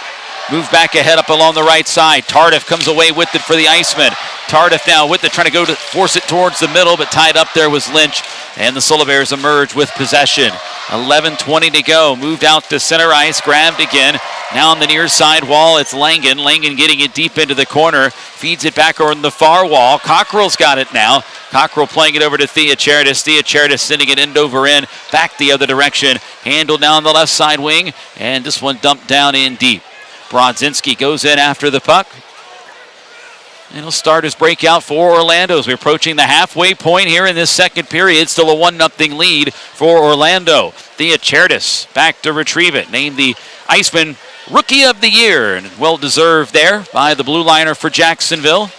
Puck shuffled across left side. Lynch. Lynch cuts in to the slot. Saucers in a little chip there into the right side in his area, and he'll send it to the near wing, but nobody home for the Icemen. This will be fielded now by the Solar Bears. They've got it. It's Rome. Rome crossed the line. Dropping it back near side for Tyler Bird. Centering feed in front. Brodzinski's there. Rebound as well. Stopped there as it got blocked as they were jamming away. Fry in the area looking for that second chance opportunity. Rome to Fry. Fry trying to angle one on a redirect. And that one is stopped there by Gahagan with 10:14 left here in the second. A couple scary moments there, Arlie. And I'm looking at the Iceman shot total right now, 6 as we're approaching the halfway point. Yeah, that's startling to me. Look, you're in second place. You can't get first. You can't get third. You had the wind out of your sails from the shootout loss yesterday. Yeah. It's hard to generate the intensity for a game like this, quite truthfully, knowing what's ahead next week and knowing what happened yesterday. And right now, I got to say, Parker Gahagan is playing lights out. This second period, he has dominated. And one thing I'm curious about maybe more than anything in terms of the roster shaping up for the Icemen in the postseason is who is your game one goaltender? Because right now, as Gahagan makes another phenomenal save as I'm talking. Right now, the Icemen have 3 goaltenders that are on top of their game right now, but I don't know if anyone's performing better than number 31 in black and blue right now. Yeah, he's making a case, no doubt about it, Arlie, here as we get to another media timeout. Halfway through the first, 1-0 Orlando. You're listening to Iceman Hockey here on the Iceman Broadcast Network.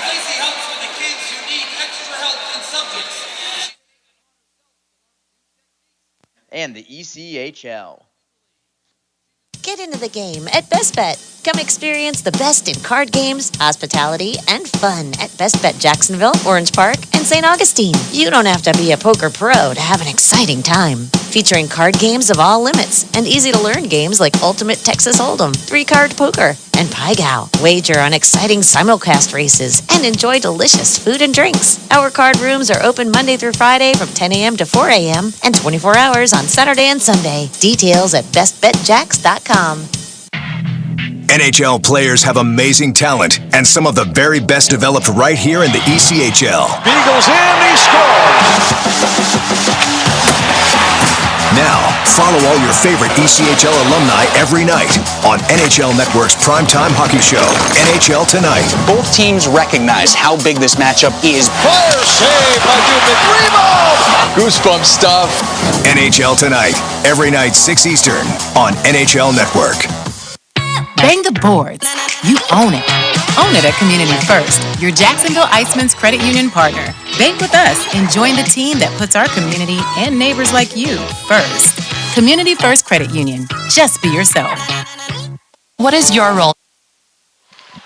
9:44 to go here in the second period of play. 1-0 Orlando with the lead as we get back to action, and a wandering puck making its way down to Drennan Atherton, the goaltender here for the Solar Bears. And going back to what we were talking about before the break, yeah, the Icemen do have 3 great goaltenders. They've had, you talk about good tandems. The Icemen have a pretty sound trio, and it is like, you can only play one. Who's going to be the go-to guy? I think Parker Gahagan's made a very strong case. Charles Williams the other night was phenomenal as well. And then Lindbaum, when he is on, He is really on, and he had a good stretch here. I don't know. I don't know. They got some tough decisions to make. There's no doubt about it. And who's going to get the nod? Well, maybe part of those tough decisions we'll discuss later on this week, Reader. I think we're expecting a postseason preview podcast for you sure. and I in the middle part of this week. So for those who are tuning in right now, as the Icemen get a chance towards goal, Hadfield at a sharp angle nearly found the range. Yeah, nearly did there. Unbelievable. That was a good open net there. Unfortunately, it's just a really wicked angle there for Hadfield to try to squeeze that one in on. So great job, though, by him to at least throw it that way because the net was open on that side. You never know you carve one in as the puck now cleared back down into the Orlando end of things. Sent back the other direction, and this is an icing against the Solar Bears. A little too hard that time, so...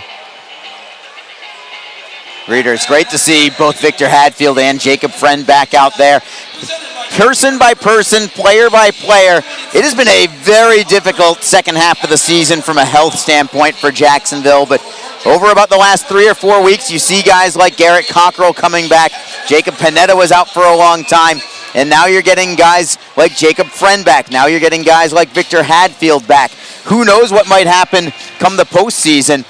Not to mention a couple guys that came down from Hartford. It's a different looking team than we saw probably 2 or 3 months ago, but I think it's all for the better. And if they can just find a way to get maybe one more guy, is Brendan Harris coming back for the postseason, as an example? Is Ben Howardchuk possibly coming back for the postseason? There's all kinds of guys that are still on the shelf that may have an impact for this team, and that's all stuff that we'll watch develop as the postseason begins on Friday. Well, it's the fun time of year here, Arlie, in the world of hockey. Obviously, NHL playoffs will be get going, and, of course, Iceman playoffs. If you're a hockey fan, next few weeks are going to be a lot of fun, and the Icemen hope it's long. We got another icing whistle against Orlando, and the Icemen hope it's more than weeks, that it's months, and they have put together a great season here in the South Division. It's not going to be easy, Arlie. No, I mean, top to bottom, this division is absolutely stacked. I don't want to call it about a 25% chance for each team. I think that there might be some teams that have slightly better chances than the others. But if you said that any one of the 4 win the division, and if I would be shocked at it, no, I wouldn't be shocked if any of the 4 teams in the South come away as the South Division champions. I think the Icemen have as good a chance, if not even a little better than some of the others. But I think they all could lay a claim for finding their way out of the division, because it seems like they've been playing playoff hockey really since about December or so. Well, that's it. You're right. I mean, it has been this, and that's why it was so big yesterday for that South Division regular season title, and not because hey, listen, at the end of the day, the team has higher goals than just winning the division title, but to win the division, this division in the regular season with the grind that it is, it would have been quite an accomplishment to really hang your hat on. It was awesome that the Icemen had that opportunity to play for it. So it was a situation where it was a big matchup there, and of course the Stingrays get it, but the Icemen, they got higher hopes than that. But again, that's how good the division was. Think how close it was all season long in the regular season, and then obviously how it's going to be coming down the stretch here. It has just been fun to watch, and there's no doubt the South Division is battle tested. Yeah, I mean, there was a point in time where the top 4 teams in the division were separated by 1 point. Top 5 at one point, if you include Atlanta before their tailspin. Where the top 5 were separated by only 2 or 3 points.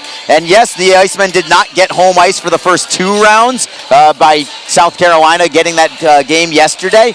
But that does not necessarily mean right now that the Icemen are automatically not having home ice for round 2.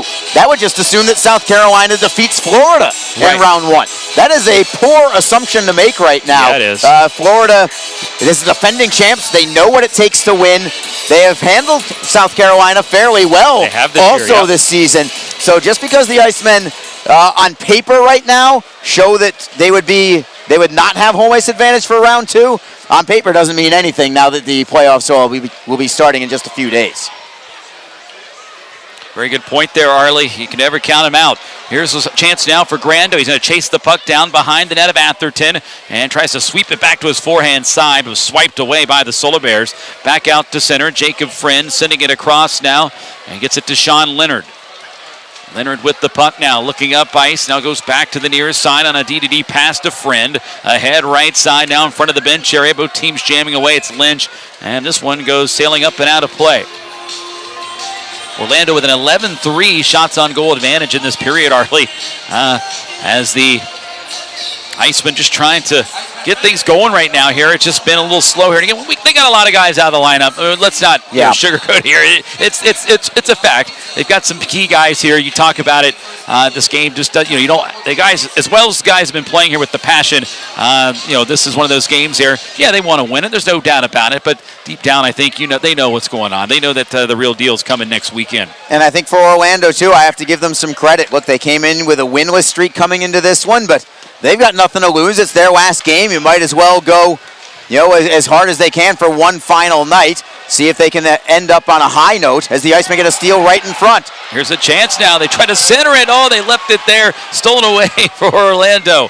Solar Bears with it now near side. Here's Olsen with it, swooping in on the circle. Backhand floater grazed the blocker of Gahagan. Another shot. This one tipped, goes flying off into the corner off a redirect. And now the Icemen have it. They throw it in the middle. They miss DiGiacinto. And Orlando's going to get possession back at their own blue line. Balancing there to come away with it. Ahead now to Esposito. Esposito across the line. Delivers it now on the right side wall. This one now brought it in the corner and then taken away by Tardif. And Tardif's going to start the other way for Jacksonville. Off the stick of McKinnon. He gets upended at the blue line, and we get a penalty for that here. And the Orlando bench and Jimmy Mazza, they're beside themselves. I thought it was a clean hit, Reader. A big hit. A little bit of dramatics there.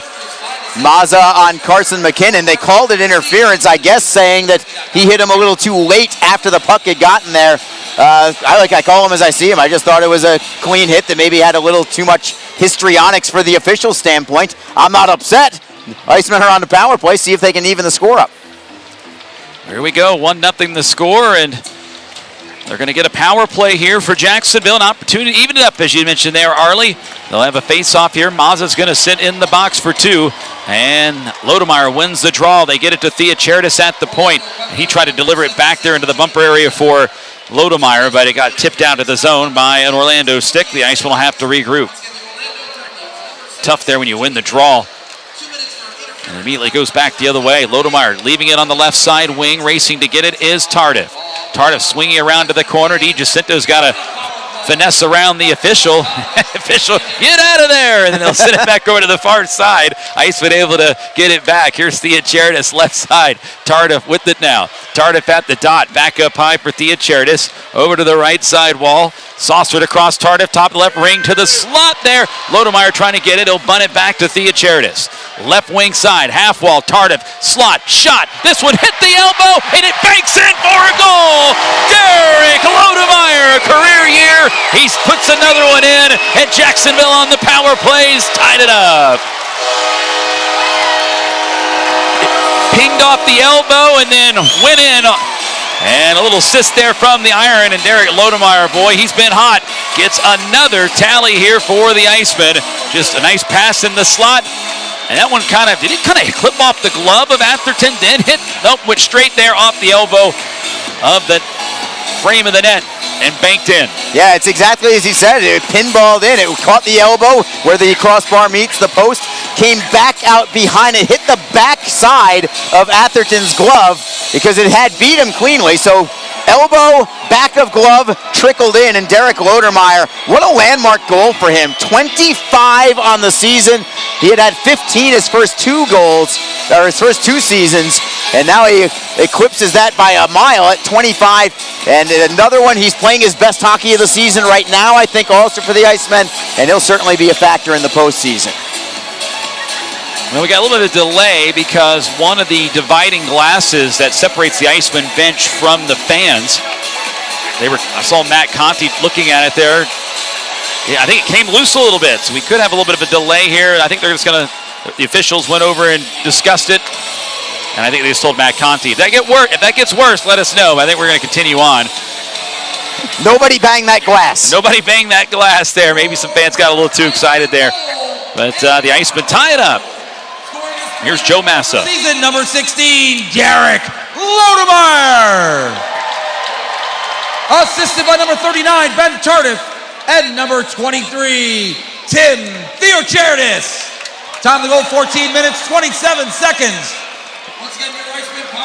Leonard with a turnover there in front of the net for a moment, and it was tipped away by Bird, and Bird was able to get a piece of it. He steered the puck towards the net, and a little bit of a frightening moment there for a moment for Jacksonville, but Gahagan was up to the task, and we have immediate timeout. 5:10 to go here in the second period of play in a 1-1 game. You're listening to Iceman Hockey here on the Iceman Broadcast Network. In the fight against cancer. The answer could be a fight against cancer. Or visit. If you feel that passion is just the start, if you think practice is never over, if you believe speed limits are just for highways, and Saturday mornings aren't made for cartoons, if you try, fail, learn, laugh, repeat, compete, respect, and unite, then you belong on our team. Join now at team.ccmhockey.com. The Community First Igloo is a newly renovated ice facility located just off the Emerson Road exit on I-95 in Jacksonville. The facility is the official practice facility of the Jacksonville Icemen and features 2 sheets of ice and offers something for everyone, including public skating, figure skating, as well as youth and adult hockey leagues. There is also Learn to Skate and Learn to Play hockey programs. In addition, you can relax and cool off at the Icemen Restaurant and Bar, purchase gear and equipment at the Pro Shop, and for you gamers, there's a state-of-the-art esports gaming arena. For more information, visit communityfirstigloo.com or call 904-399-3223. So come feel the freeze to the Community First Igloo.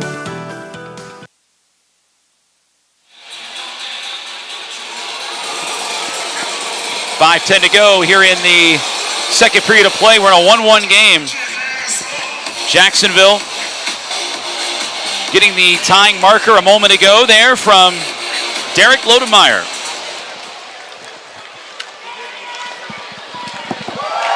Here's a shot fired in on goal, and a chance for Langen, and he buzzed it high right off the draw there. The Iceman dodging a bullet at that moment. Back up along the half wall, moved again and shuffled it out to center. This one goes to the blue line, and the fans letting Atherton have it. Welcome to Jacksonville, young man. He's performed well for Orlando, although he hasn't had a whole lot of rubber. But I'll tell you what, the only reason the Icemen are even tied in this game is because of Parker Gahagan. He is single-handedly keeping the Icemen in it. Yeah, he's been very good here. And on back-to-back days, I might add, too. Yeah. When he didn't expect, I don't believe anyway, I don't believe he expected to start this game today, but due to some illness, he had to be called upon on short notice. Here's a chance the other way. A wrist shot. That one snapped wide by Jacksonville as they were buzzing on in. That was Cristiano Di Jacinto. Puck ricochets the other way now, and it's Fortunato back to retrieve it for the Icemen. And he'll move it up along the boards to Victor Hadfield. Hadfield, very versatile player. Naturally more of a defenseman, but he's played forward, and he does both for Jacksonville. Wherever they need him, he's a plug-and-play kind of guy. He'll do it, and he's done well at both positions. And here he is sending one across to Dwyer. And that one took a big bounce off the boards, got past Dwyer, and now here's a chance for Orlando. Olsen with it, cutting in with a shot, and he sends that one wide. This one steered off the stick of Hadfield, back to the blue line, and handled now by Kenny Johnson, the blue liner for Orlando. Move back ahead now on the left side wing. Fielded down by Olsen. Olsen getting it into the middle. Opportunity fired by Esposito. He drilled it wide. Now back over to the far side. Dasher, it's going to be the Solar Bears with it, setting it up for Mazza. Mazza near side, off the boards. This one goes off into the corner. Fortunato giving it a chase, and it's loose. Olsen joining the mix as well. 3:05 to go here in the second period of play. Still in a 1-1 game, up to the point. Puck will roll. Harper able to wedge it deep behind the net. Dwyer is there for the Icemen, and he'll send it up but not out. Held in. Here's a chance for Esposito. Gives him a chance, and he centered it in front that time, but it didn't connect on the intended target. Gathered now Mazza. Wraparound attempt. That one snuffed out by Gahagan. Icemen get the puck. Here's Tardif. Tardif now scoots it on into the zone. Throws it back into the corner. He's going to give it a chase. He's all over a man, and a hit delivered. Look out here. Mazza going after Tardif, and now Mazza throwing some some right hands in on Tardif after Tardif hit Rome into the boards there. I don't think they were calling it a penalty on the initial hit. I think Rome kind of went in a little awkwardly, but it wasn't like a full boarding call. I know the referee on the near side, closest to play, wasn't calling it, unless the referee was calling a penalty on the other side, but it looked a lot worse than what it was, and Orlando taking exception to that. But Tardif,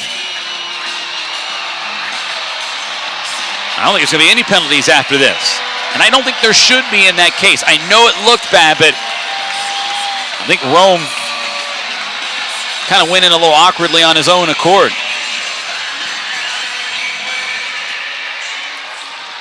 Well, now the linesmen are the referees are going to talk it over.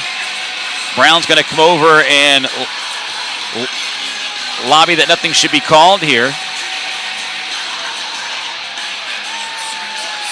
They are putting Mazza in the box. Mazza's the one that came in as the aggressor and started teeing off punches there to the back of Tardif's head.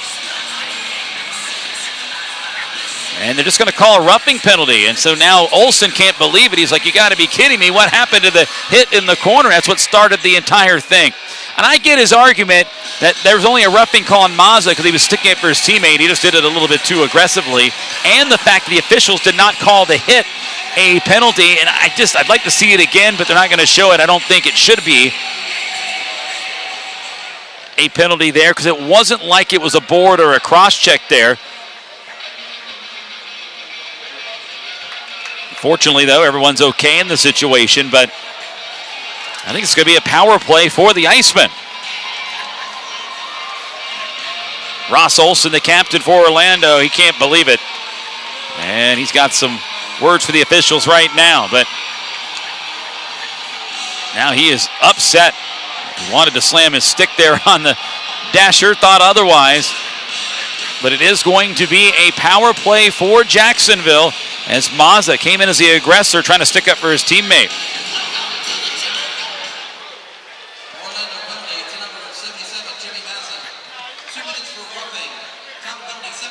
So a roughing penalty to Mazza. Icemen, they got their lone goal on the power play earlier in the period. They'll have another opportunity to try to take the lead. Here's a left side pass for Tardif. Up high for Theocharidis. Theocharidis to the half wall. Tardif down low, scaling it up to Theocharidis. Swings it right side point for Brown. Brown, center point, Theocharidis. Return pass, Brown. Brown across, Tardif cuts in. Shot! And a glove save made by Atherton. Keeps that one out. With 1:31 to go on the penalty time. 2:01 remaining here in the second period.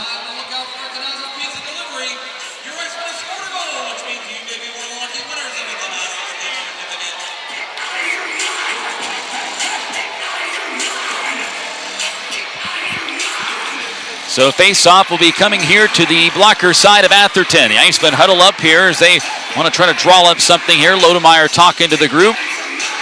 He's going to take this face-off here at the left wing circle.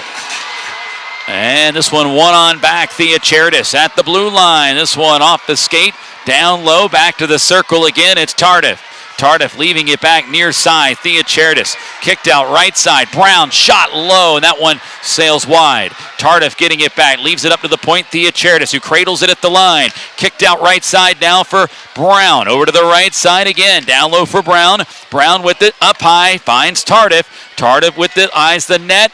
Now tries to slide it under the circle to Brown. Got tipped away wide. Iceman back up high to Theocharidis. Left side circle. Tardif trying to go back on a flip pass on the backhand for Theocharidis. Has to pull it back. He'll recoil and just do it again. Here's Theocharidis to a screen and a blocker save made by Atherton. Puck loose over in the far side, and the puck will roll over to the far wing. Brown up high. Theocharidis left side now. Here is a chance. Tardif cuts in trying to go high, and he snapped that one a little bit too high that time off the back window. Now they'll get it to Theocharidis. Theocharidis shot through a screen. Save made. Atherton rebound to the near side. And now it's grabbed again. Iceman with the pressure, but a bad pass there just off the mark. And it's not cleared out by Orlando. Thought they were going to get it there. Now here's a chance. DiGiacinto a shot, and he risked that one high. Iceman with good possession here and pressure. Theocharidis now over to the right side to Brown. 8 seconds to go on the penalty time. Theocharidis here, shot, blocked in front. Puck still loose in the slot, and they'll score! Ben Tardif I've got enough of it. Squeezed it home. Jacksonville on the power play makes it 2-1.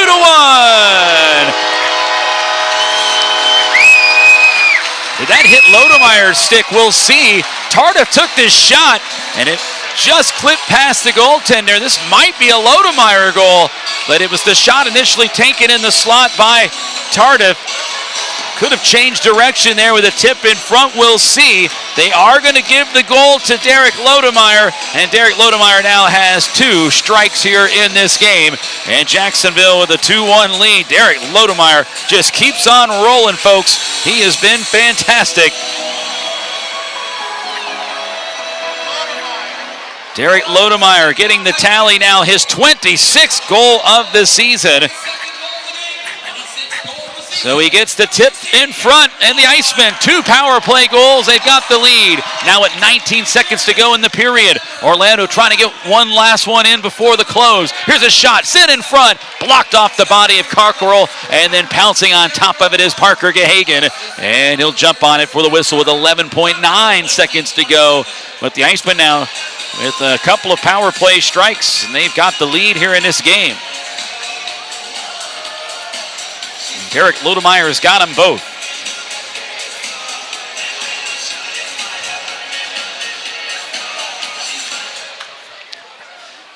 Back into the near side, Friend took a jolt there. This one sent back down the other way, and it goes down to the bench area. 3 seconds to go. Time will wind down, and the Solar Bears have it. After the effort they had in that period, they outchanced the Icemen, especially for about 3/4 that period, but the Icemen coming away with the 2 goals here. Now they have the lead. So it's been kind of an odd game here. First period we thought belonged to the Icemen in a pretty convincing fashion, but it was still a scoreless game, and Orlando was out chancing them at that point. Then at one point in this period, Orlando had an 11-3 shots on goal advantage, but now here the Icemen have a 2-1 lead after 2 goals, both on the power play to Derek Lodemeyer. As Derek Lodemeyer continues to be a factor here for the Icemen. In fact, for Derek Lodemeyer right now, Lodemeyer here has 5 goals in his last 5 games now. He scored against Atlanta last weekend on the 8th, scored 2 against the Everblades this past Wednesday, had 1 on Friday against Orlando, had an assist last night in South Carolina, and now 2 goals here today against Orlando as well. So he's got 5 goals there in the last 5 games. Pretty impressive stuff here from Derek Lodemeyer and the Jacksonville Icemen. Well, let's send it down to Arlie Johnson for our intermission report. Presented by All Pro Heating and Air. Joe, thank you very much. Joined by Tim Theocharidis. Tim, a pair of helpers, both on the power play for you in that second period. The power play is humming right now. What is working for this club with the man advantage? Yeah, I mean, I think we're just keeping it simple. We're moving pucks around as quick as we can. Orlando seems to be pressuring us a little harder than they did the other night, so we're trying to adapt to it. And things are opening up, getting pucks to the net, and pucks going in the net. Also want to ask you about the pregame as you were honored as the Rookie of the Year for the Icemen in front of this crowd. What did that mean to you just to be able to be acknowledged by such an award, and you know, it's something that your teammates helped do as well? Yeah, and first of all, I just want to say thanks to the fans here in Jacksonville. I really appreciate all the support, and can't thank my teammates enough for voting me as a Rookie of the Year, but yeah, it's an honor. And finally, what's it going to take to get the job done and finish this game off and hopefully end this regular season anyway on a 6-game point streak? I think if we just keep doing what we're doing, play hard in the D zone, keep play simple, and get pucks to the net, and hopefully it works out for us. Hope so. Thank you so much, Tim. We appreciate it. Thank you. There's Tim Theocharidis as your intermission guest. Joe, back to you. Thank you very much, Arlie. And there you have it. That is your intermission report. Arlie with Tim Theocharidis, who was named the Icemen Rookie of the Year. He had 30 points heading into the night. 2 assists here is going to bring his total to 32. Great job there by Tim Theocharidis. He was fantastic here this season for the Icemen, and not a bad rookie there at all. Well deserved. And those awards are so good here because most of the awards, not the Fans' Choice Awards, but most of the awards are chosen by the Icemen players. So no better way to have a award presented to you when your peers and your teammates selected you for that. So Great job there by all the Iceman players this year, but of course those who won the awards as well. But we are at the second break. Iceman getting 2 power play goals. They lead 2-1 here in this one. We'll take a break. You're listening to Iceman Hockey here on the Iceman Broadcast Network. Tonight's game is brought to you by the ECHL, celebrating its 35th season of affordable family entertainment. The ECHL would like to recognize the following league sponsors: AMI Graphics, exclusive signage provider; AthleticNet, official jersey supplier; Barron Rings, official championship ring supplier; Bellevue University, official higher education partner; BFL Canada Insurance and Sutton Special Risk, sponsors of the 2023 ECHL Hall of Fame induction ceremony; Kraft 1861, exclusive CBD partner; Dash, official mobile auction platform; The Fairley Group, official commercial insurance provider; FanSaves, official digital couponing platform; Flow Sports, exclusive streaming provider; Howie's Hockey Tape, official hockey tape and lace provider; In Glasgow, exclusive puck provider; Miracle Fresh, official odor eliminator; and Warrior, exclusive on-ice equipment provider and title sponsor of the 2023 ECHL All-Star Classic. Catch all of the ECHL action live in high definition by logging on to flowhockey.tv. Bang the boards. You own it. Face off. You own it. Join the team. You own it.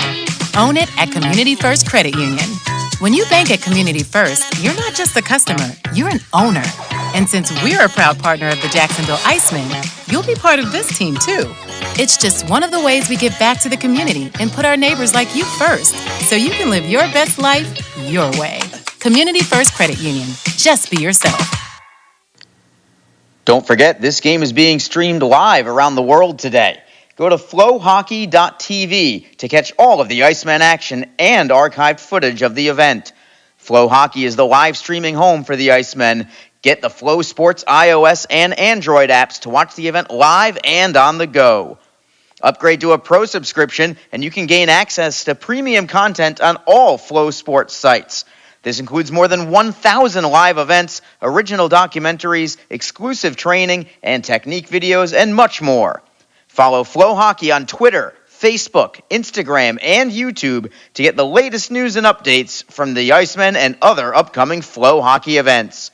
Flowhockey.tv, the new streaming home of the Jacksonville Icemen and the ECHL.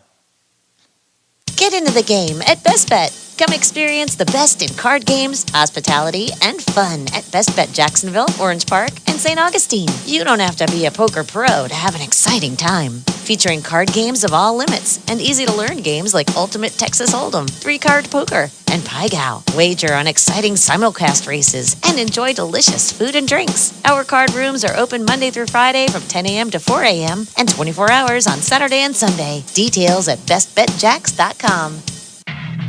NHL players have amazing talent, and some of the very best developed right here in the ECHL. Beagles in, he scores!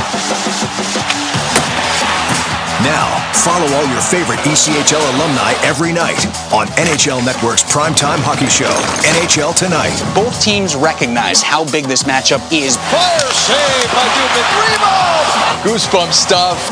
NHL Tonight, every night 6 Eastern on NHL Network. Bang the boards. You own it. Own it at Community First, your Jacksonville Icemen's credit union partner. Bank with us and join the team that puts our community and neighbors like you first. Community First Credit Union. Just be yourself. What is your role in the fight against cancer? The answer could be as simple as driving your car. For many cancer patients, getting to and from treatment is one of their toughest challenges. The American Cancer Society needs volunteer drivers to help provide transportation for people in your community. Through the gift of a lift in your car, you can help patients take one more step in the road to recovery. Get in the driver's seat in the fight against cancer. To find out more, call your American Cancer Society at 1-800-227-2345 or visit cancer.org. If you feel that passion is just the start, if you think practice is never over, if you believe speed limits are just for highways, and Saturday mornings aren't made for cartoons. If you try, fail, learn, laugh, repeat, compete, respect, and unite. Then you belong on our team. Join now at team.ccmhockey.com. I didn't see the goal, so I 12:23 left in this intermission. As time winding down here in the second intermission, and Alex Reed here with Arlie Johnson. Yes, if you didn't already know. Apparently didn't see the goal, but I know you were down there on assignment doing the intermission there, but it was a shot by Tardif. There was traffic in front, and Derek Lodemeyer getting a stick on it, redirecting it. Hey, I mean, let's talk about it, because this guy right now has been on a tear. Derek Lodemeyer now up to 26 goals on the season.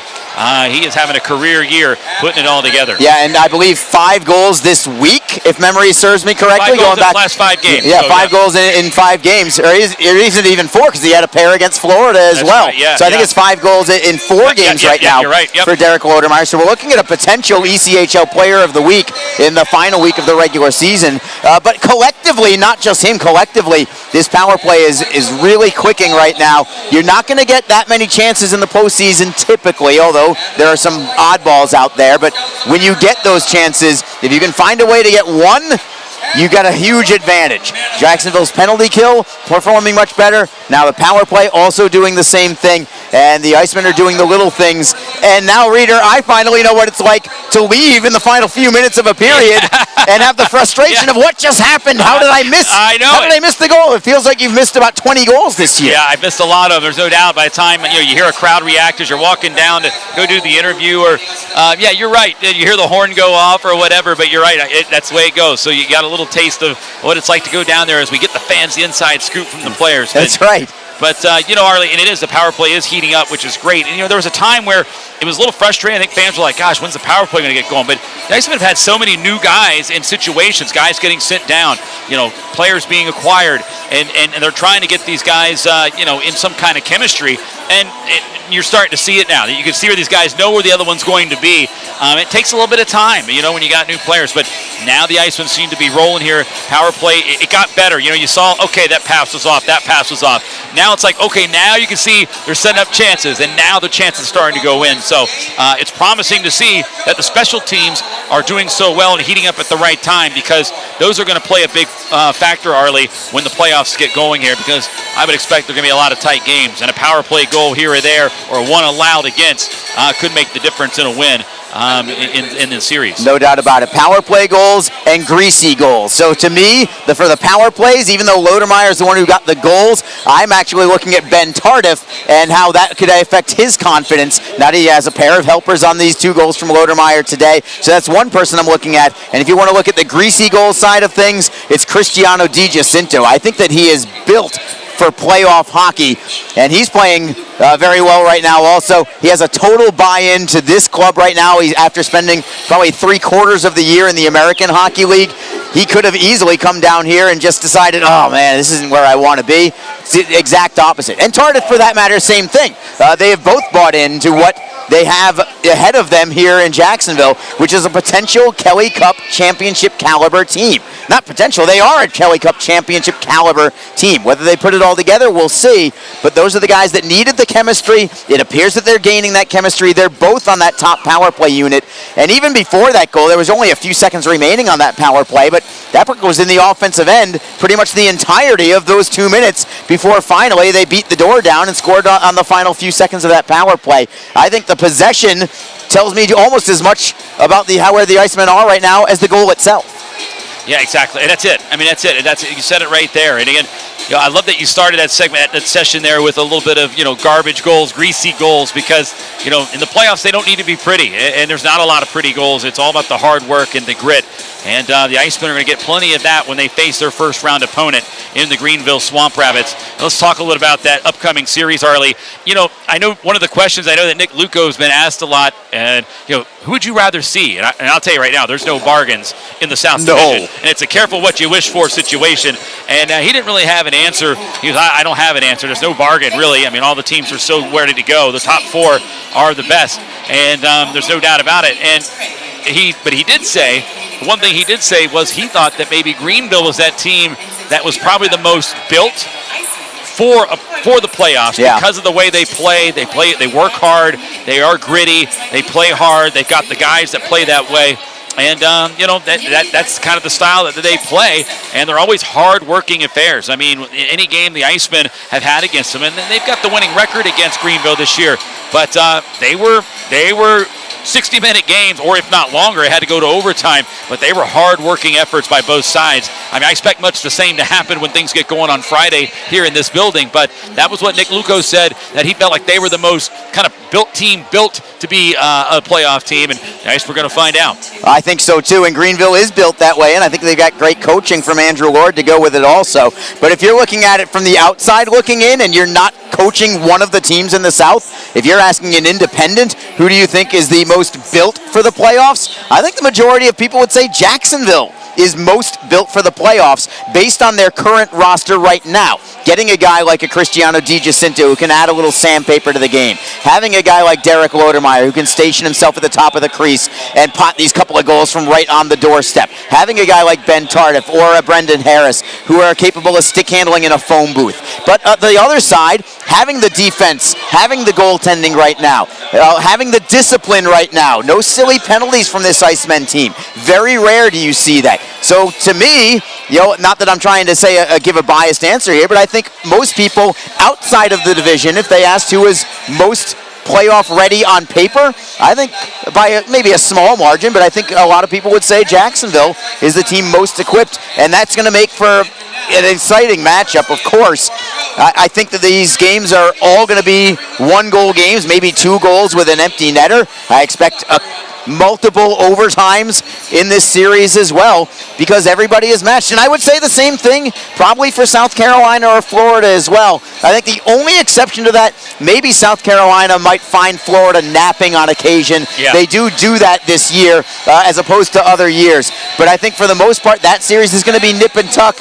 I definitely think Jacksonville and Greenville is going to be 1-goal games throughout. I think there are going to be very few times throughout the series where any team even has a lead of 2 goals or more. If you do, that is a luxury, and do not expect it to stay that way because that team is, whoever is trailing in a multi-goal deficit, they're going to battle right back because the Icemen have done that all season long. The Swamp Rabbits have done much the same. Yeah, they have. They really have. So it's going to be a fun series. There's no doubt about that. It starts here in this building on Friday, Arlie. Playoff hockey's here. Game 1, 7 o'clock here at the VyStar Veterans Memorial Arena. Game 2 will take place next Sunday, a week from today, as they will take on, for Game 2, the Swamp Rabbits there as well. And then the series will shift for 3, for 2, possibly 3 in Greenville. And that'll start the following Tuesday, the 25th, I believe. I thought it was Wednesday the 26th for Game 3. Well, I thought so as well, but I checked with Greenville, and it's actually on Tuesday, believe it or not. Oh, interesting. So a bit of a change on the schedule for those who are, either want to catch it on Mixlr or Flow Hockey, and there's certainly enough rabid Icemen fans that they might actually make the trip to the upstate as well. Yeah, so it'll be the 25th, 28th, and 29th. In Greenville, and then things will switch back to Jacksonville if it were to go Game 6 and 7, and that would happen on May 2nd and 3rd. That's a Tuesday and Wednesday. So Icemen have home ice advantage in the first round, and we'll see how things play out. It's going to be a lot of fun, Arlie. It's going to be intense. There's going to be a lot of tense moments, I think, in this series because if the regular season was any indication of how these two teams played against each other, it's going to be a lot of fun, and I can't wait.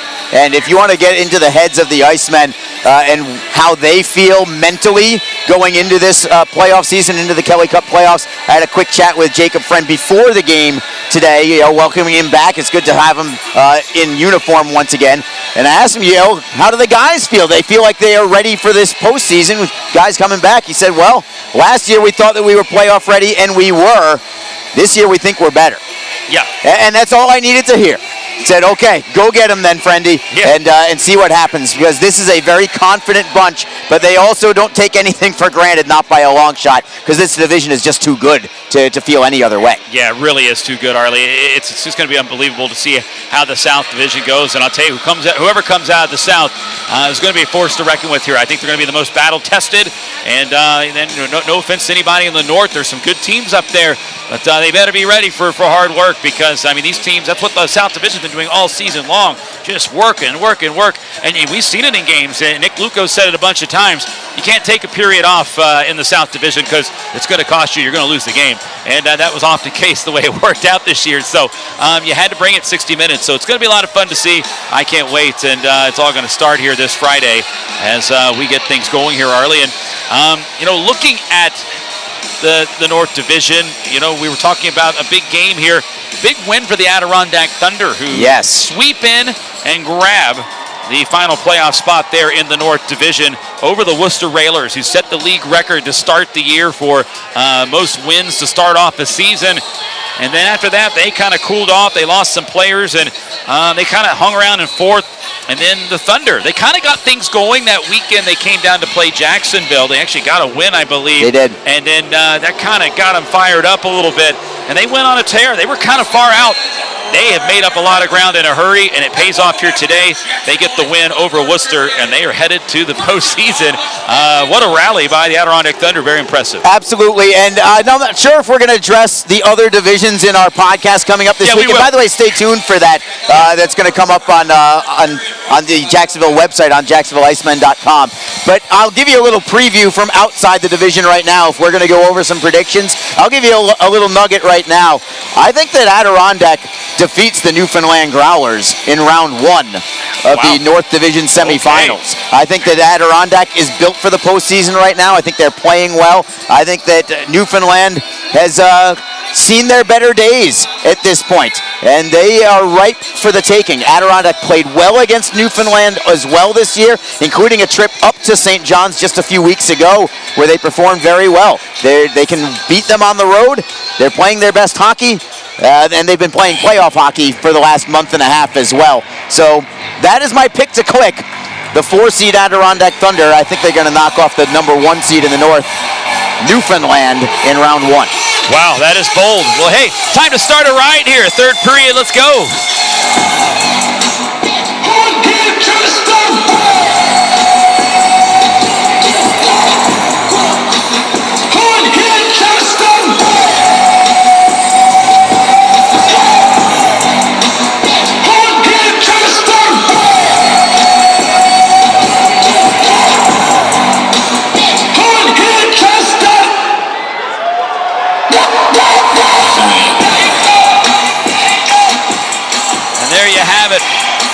Hype song here, and the lights are out here for all the fans. It's quite a sight to see this great crowd on hand here on a Sunday to send their team off into the postseason. And right now, the Jacksonville Icemen have a 2-1 lead to start off this period, as Jacksonville will be moving from left to right here in this all-important third period of play. Alex Reed alongside Arlie Johnson here, bringing you this action here, and here we go. We'll get things started in this third period. Iceman winning the draw, and they move the puck down into the zone, and puck is going to be played by Brodzinski for Orlando as he gets to it first. Slides it up along the wing on the right side. Outlets out over to the far wall. Rome cutting on in, finding Fry, and Alex Fry's passes off the mark. Move back to the near side, and the fans letting Atherton have it right off the get-go here in the third period. They didn't forget. They didn't forget about that second goal. They're letting them know. This crowd is always into it in all circumstances. They are not only loud and boisterous, but they are knowledgeable too. They know exactly what to do. They don't miss a thing. Puck now played over to the far side wall. This one sent up high to the blue line and settled down up along the dasher. And this one goes sailing up and out of play off the deflection. And we have a whistle for that. 2-1 the score here. Iceman with a pair of power play goals from Derek Lodemeyer in that second period have the lead.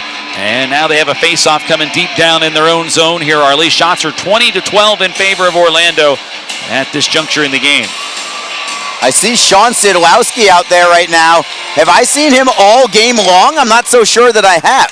Yeah, he played a little bit there on Friday. It was his first game back in a long time. The very talented veteran didn't get a ton of shifts. I would imagine he was just trying to get an ease back into it. But you're right, I have not called his name till really recently, until you just brought it up. So he is on the roster sheet here as far as the lineup sheet. but just kind of listed as an extra forward right now. I think he's just trying to ease back into things. The veteran, he has put up a lot of points here in this league, and just had a tough season with Orlando here as he had to deal with a lot of injuries. Also makes me wonder if perhaps this is his swan song, possibly. He's been doing it for a long time in this league, with the Fort Wayne Comets for many, many years, but now with Orlando. And, this could be the end. Hard to say, especially if injuries are starting to pile up for him. Yeah, it definitely could be. You hit that point. Not trying to speak for him at all. No, not at all. But you're right. It's something really to think about here. I mean, we had to say the same thing in the playoffs last year when the Icemen swept the Atlanta Gladiators. We said in the handshake, is this the last time we see Derek Nesbitt, the future Hall of Famer in this league? No doubt about it. Was that the last time we see him suit up? And as it turns out, for at least the time being, he retired, and that is the case. But a lot of great players coming through here, and it's something you do have to discuss with these guys. But man, Sean Sadlowski's been a guy that has posted big numbers and has won a lot of big games. Olsen with it now. Feeds it up the wing on the right side, getting it up on the dasher, and a good play there offensively by Sean Leonard. And Leonard, a couple pivot moves, trying to work it up ahead, and does. And the Icemen take back off with it here. It's Tardif, a head fake, swings it near side to the slot. They try to drop it back. It was McKinnon looking back for Tardif. That one intercepted down. Orlando breaking across the line. Left wing side. They've got it now, and they hand it off up high to the blue line, Brodzinski. Brodzinski taps on the brakes, tries to fire off the shot. Lots of traffic in the middle, and the Icemen able to block it away. Here's Tardif with it now, dancing across center. Gets leveled here now on the near side. Heavy check here, and Tardif got hammered, and he is slow to get up. And a heavy check there by Kenny Johnson. And you do not like to see that, and Tardif is down. That was a high hit from Johnson on Tardif as Cody Marian, the athletic trainer for the Icemen, comes one step onto the ice because it is right at the Icemen bench. Tardif quickly back up, and that is a hold your breath moment for Jacksonville. Man, do we hope that Ben Tardif is okay. I thought that was a hit up high. I'm surprised that the Icemen didn't go straight after Kenny Johnson as he hops over the dasher into his bench. I'm not so sure if they called even a penalty there, but I thought that the hit was high. It looked like a targeted kind of hit. Yeah, I'd love to see another show of it there up on the board. But here you are, you talk about these games, and this game not really meaningful really to anybody, and they are a lot of talking down the ice right now, but you talk about when these games that, it's a meaningful game, is it not a meaningful game? You just don't want anyone to get hurt, especially in this juncture, especially if you're the Icemen in a game like this. And now you got Olsen going after, Dwyer going after. This is retribution for the hit on Tardif. And here's Dwyer throwing right hand, and he brings Powell down. And now Lynch getting jumped here by Olsen. Lynch coming back with a right. Big right again on Olsen here as they dance here. Missed uppercut. Wild right, just grazed the side there by Lynch. And now Olsen trying to get free. Lynch another right, lands one. And now here comes Olsen with an uppercut. He sneaks one in. Olsen, a much bigger guy. And Lynch brings him down. The big guy falls as this is retribution for the hit on Tardif there. And I had a feeling it was going to happen with the personnel out on the ice. Dwyer was already yapping there, but I had a two-ring circus there, Arlie, with two fights. It was Dwyer bringing Powell down quickly, and now Lynch, give him credit. He went with a much bigger guy, Ross Olsen, and handled himself pretty well. And again, that was all just a response by the Icemen for the hit there on Ben Tardif. So a couple of things sticked out to me from that one, Reader. First things first, this Icemen group is so tight. They will do anything for their brothers out there, and if it means retribution right now and going up against somebody that's 8 inches taller, then so be it, which is essentially what Luke Lynch just did there. So that's one thing, and I love to see it, and everybody in that locker room is going to love to see exactly that also. Derek Lodemeyer looking at the bench. They were talking trash to the Icemen bench. Derek Lodemeyer took his stick and used it as a little putter, giving him the look like, well, you'll be on the course tomorrow. So the other thing that I'm worried about here, Reader, is from a playoff standpoint, and if anything that the Icemen do possibly damage them from a personnel standpoint, we don't want to do anything crazy. 1, through injury.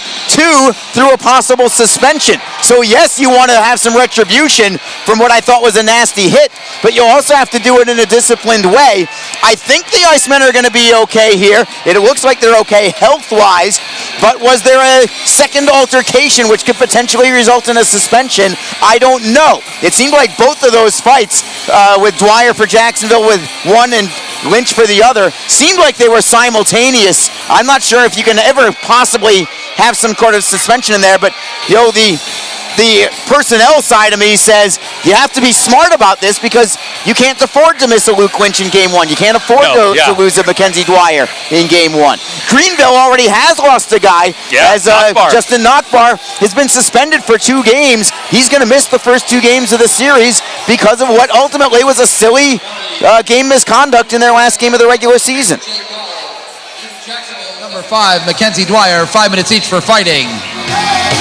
Also to Orlando, number 43, Ross Olson, 2 minutes for roughing, 5 minutes for fighting, and a game misconduct.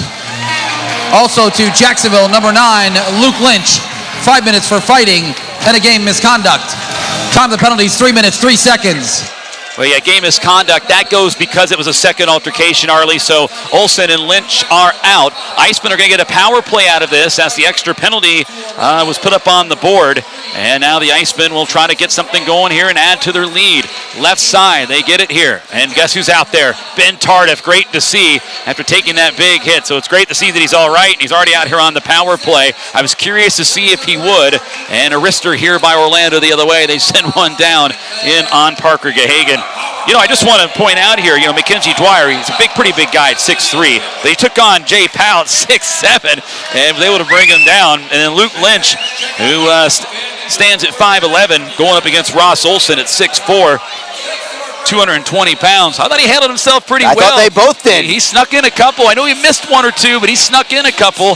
And Luke Lynch there with the takedown in the end. So both guys, you know, again, just like to see him sticking up for your teammate. As you mentioned, though, just got to be smart about it. Can't get really trapped into a game where things get ugly here late. But the Icemen still have hockey to play. Fans getting behind their club right now as they're on the power play now, another minute 13. They lead 2-1. Both goals scored by Jacksonville have come versus this power play that's starting to heat up. But the Icemen only 12 shots on net. Here's Brown. He skims it around the boards over to the left side. Now in the corner. Puck loose over in the far side wall. Both teams jamming away at it. It's a little bit of a rugby scrum there. Mazza trying to jar things loose. And now the Icemen get it. It's Tardif. Tardif up high. Tardif with it, batting it to the near side. Brown. Brown with it down low. Give and go in front. And that time the Icemen were trying to slide it across the crease and set up Lodemeyer. Pass up high to the circle. Just missed Thea Chertis. And it goes down the other way. And the Icemen will have to regroup here with 34 seconds to go on the Orlando penalty. Carving his way through traffic as Tardif made a couple of men miss. DiGiacinto with it now. Takes it back behind the net. Tries to angle it off the boards there. Puck loose. He gets it again. Now gets it to a place on the left side. Grando up high now. Fortunato kicked out left side now. Tardif up high near side. There's a chance for McKinnon. Tried to tee off the one-timer. Didn't have the traffic there in the way. Had to pull it back. Shot by Fortunato is blocked in front, and it's cleared by the Solar Bears. And that'll do it for the penalty, as it was Sidlowski serving that extra penalty. He steps back out onto the ice for the Solar Bears. Move back up the ice. We're back to 5 aside. Here's a chance now. Fire towards the net there. That was McKinnon. Save made there by Atherton. And it's Grando with it now loose. Here's Nazarian pitching it down low. Here's a shot directed towards the net. Cockrell. And that one rolls wide. Ricochets off the corner dasher and sails all the way down the ice. And out to play it is Gahagan. Another effective power play there, Reader. Not enough to get results in an insurance goal, but I thought that they moved the puck around very well. That PP1 unit right now for Jacksonville, I think, is doing a lot of great things, not just for the 2 power play goals, but they were effective there as well. Wrist shot fired on in by, I believe that was Victor Hadfield, who just took a little stroll there. Soft wrister, easy pickings there for Atherton. And the face-off coming down to the zone. I'm just going back to Derek Lodemeyer. You know, we talked about Derek Lodemeyer and the season he's having. And he's such a gentleman, even on the ice. And, just seeing him engage in the banter between the two benches there kind of makes me laugh when I see him do it. But here's a penalty coming up here as Sean Leonard dropping down a man. And this is an easy call here for the officials as Leonard's going to be heading off right now. Yeah, interference for sure. Yep. Stood up the Orlando forechecker as he was trying to work down on a dump in, and Leonard just took the body a little bit too late on him.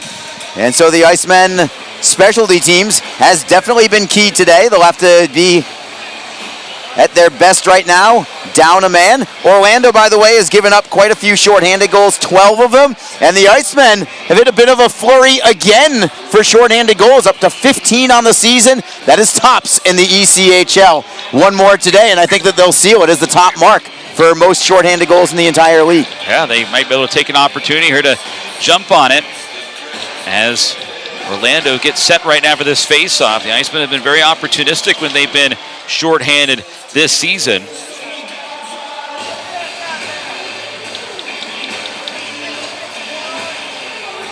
Solar Bears have surrendered 7 shorthanded goals this season.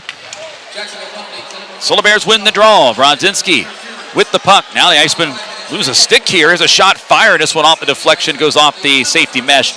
That was for good measure there. That was good because Theocharidis' stick got knocked out of his hand, and he was without one there. And I think he's trying to tell the official, how do you think this got over here? how come my stick was so far away from me? How do you think that happened? But, he's trying to suggest maybe there was a slash in there. I didn't see it, but obviously got knocked out and because it's not broken. So now the Icemen can regroup here. Theocharidis has his stick, and Orlando will get the face-off here and try to get the power play set up. They get it to Brodzinski up high. Just wedges it free to MacArthur down to the corner. Bird. Half wall MacArthur to the point. Brodzinski slings it across for Sidlowski. Sidlowski with it down the corner for Langen. A lot of talent out on the ice right now for Orlando. Very dangerous group. Here's a shot fired. Save made off the blocker there by Gahagan on the shot by Brodzinski. Batted away. Here you go, Arlie. DiGiacinto. Short-handed breakaway. Cuts in. Shot. Backhander. No! That one hit off the post and ricochets out. The official says no. Another close one for DiGiacinto. And the Icemen couldn't convert there. It was so close. Down in the corner, Orlando trying to get it set back up. Back across the ice, some space. Sidlowski shot a drive and a stick save made by Gahagan. Rebound loose down the near side. Here's MacArthur swinging on the backhand up high for Renwick, the newcomer. Renwick with it at the circle, down low in the corner, pushing it back up high, creeping close, shot, scores. Sidlowski, the veteran, we just talked about him, hasn't played much, but he doesn't need to play much. He's a veteran guy, and he made that one look easy with the wrister. He had a lot of time and space, and he has scored a lot of these goals, Arlie, and he ties the game at 2. What a turn of events in the span of about 30 seconds as Cristiano DiGiacinto gets the steal at his own blue line. He was walking in alone on Atherton from about 120 feet, put it off the inside of the post, and it caromed across the goal line, stayed out, and then just moments later, Orlando gets the opportunity. Sidlowski able to even the score, and we've got a whole new game again with 12:48 remaining in the third. Yeah, we certainly do, Arlie, here. It's 2-2 game now, 12:48 to go. Sidlowski getting the tally. We were just giving him all the praises, and for good reason. His 14th goal of the season. This one coming on the power play. And we got a tie game. Iceman with it right now. Tim Theocharidis. He'll start the breakout for Jacksonville. Ahead there. Getting it free for Grando. Grando pushing it in between the circles. Orlando snapping it off the glass. Cockrell had a swipe at it there, taken away by Orlando. Alex Fry cuts on in. Takes it back behind the net now. Loses the puck to Cockrell on the boards, but the Solar Bears get it back for the moment. Harper holds it in. He's got traffic in front. Save made by Gahagan, and the rebound chance hopped over the stick of Fry. Iceman back the other way now with speed. It's Tardif.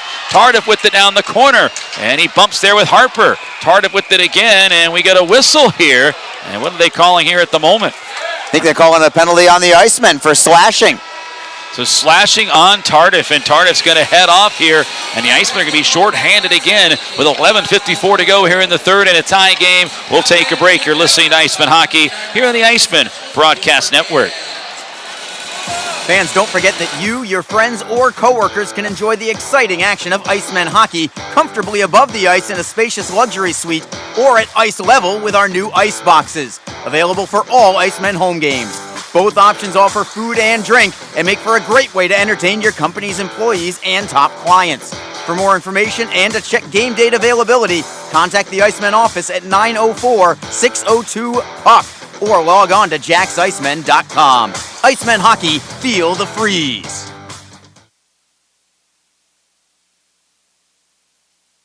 The Jacksonville Icemen are always looking to give back to the communities of North Florida. The team offers a ticket fundraising program that many local nonprofits and schools and charitable organizations can take advantage of. The program is simple. Your organization sells tickets to an Icemen home game, and a portion of each ticket purchase will go directly to your cause. This is a fun and easy way to raise money and gain exposure for your organization or school. For more information, contact the Icemen office at 904-602-PUCK.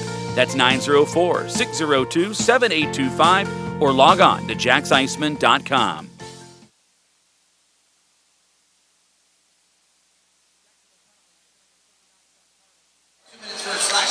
Solar Bears going back to the power play just moments after tying the game on the power play as Tardif heads off for slashing.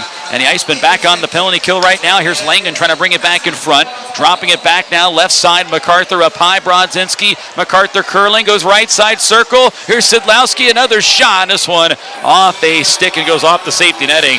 And Sean Sidlowski, Arlie, he's getting a little too close for comfort. Yeah, he is a problem when he is playing his game, and he was just a minute ago with a game-tying goal, and then again there. And it was further exacerbated by Cristiano Di Giacinto breaking his stick.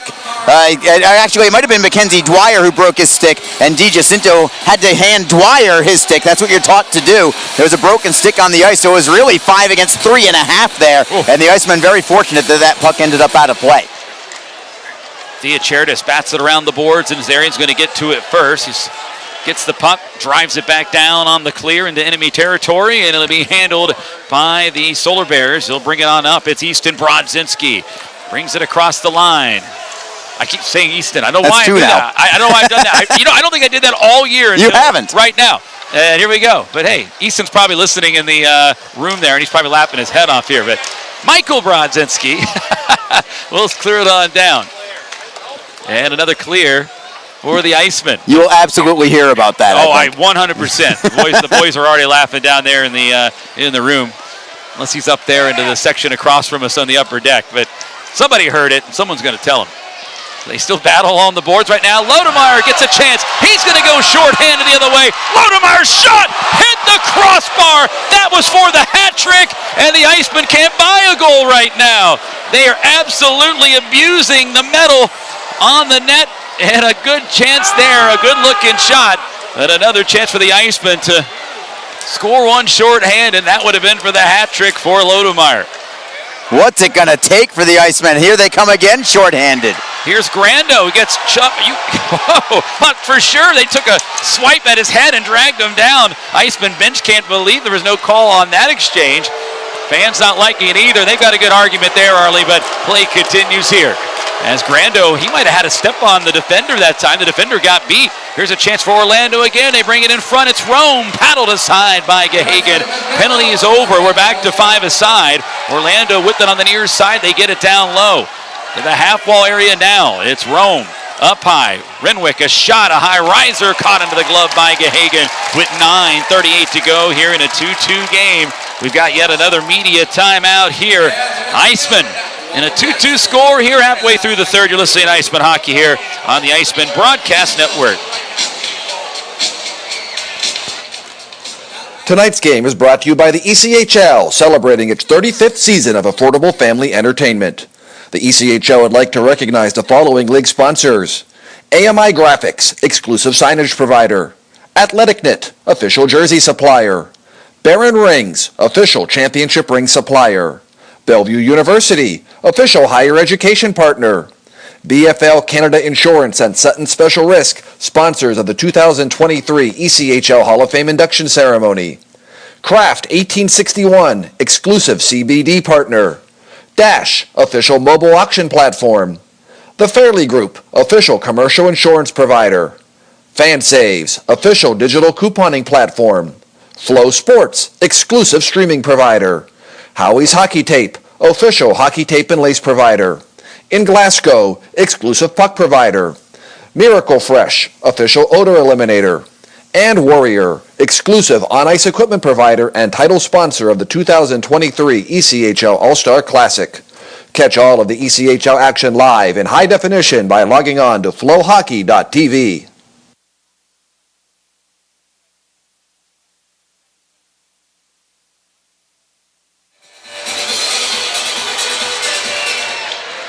.9:38 to go here in the third period of play. Icemen in a 2-2 game, getting their chances here in the short-handed chances, but DiGiacinto first, Derek Lodemeyer second. They just missed hitting some pipe there up along the net, and it remains a 2-2 score.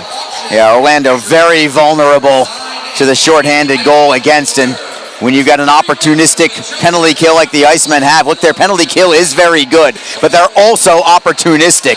And if you combine that with a power play that's working right now, I mean, you want to look at an intangible maybe in the postseason?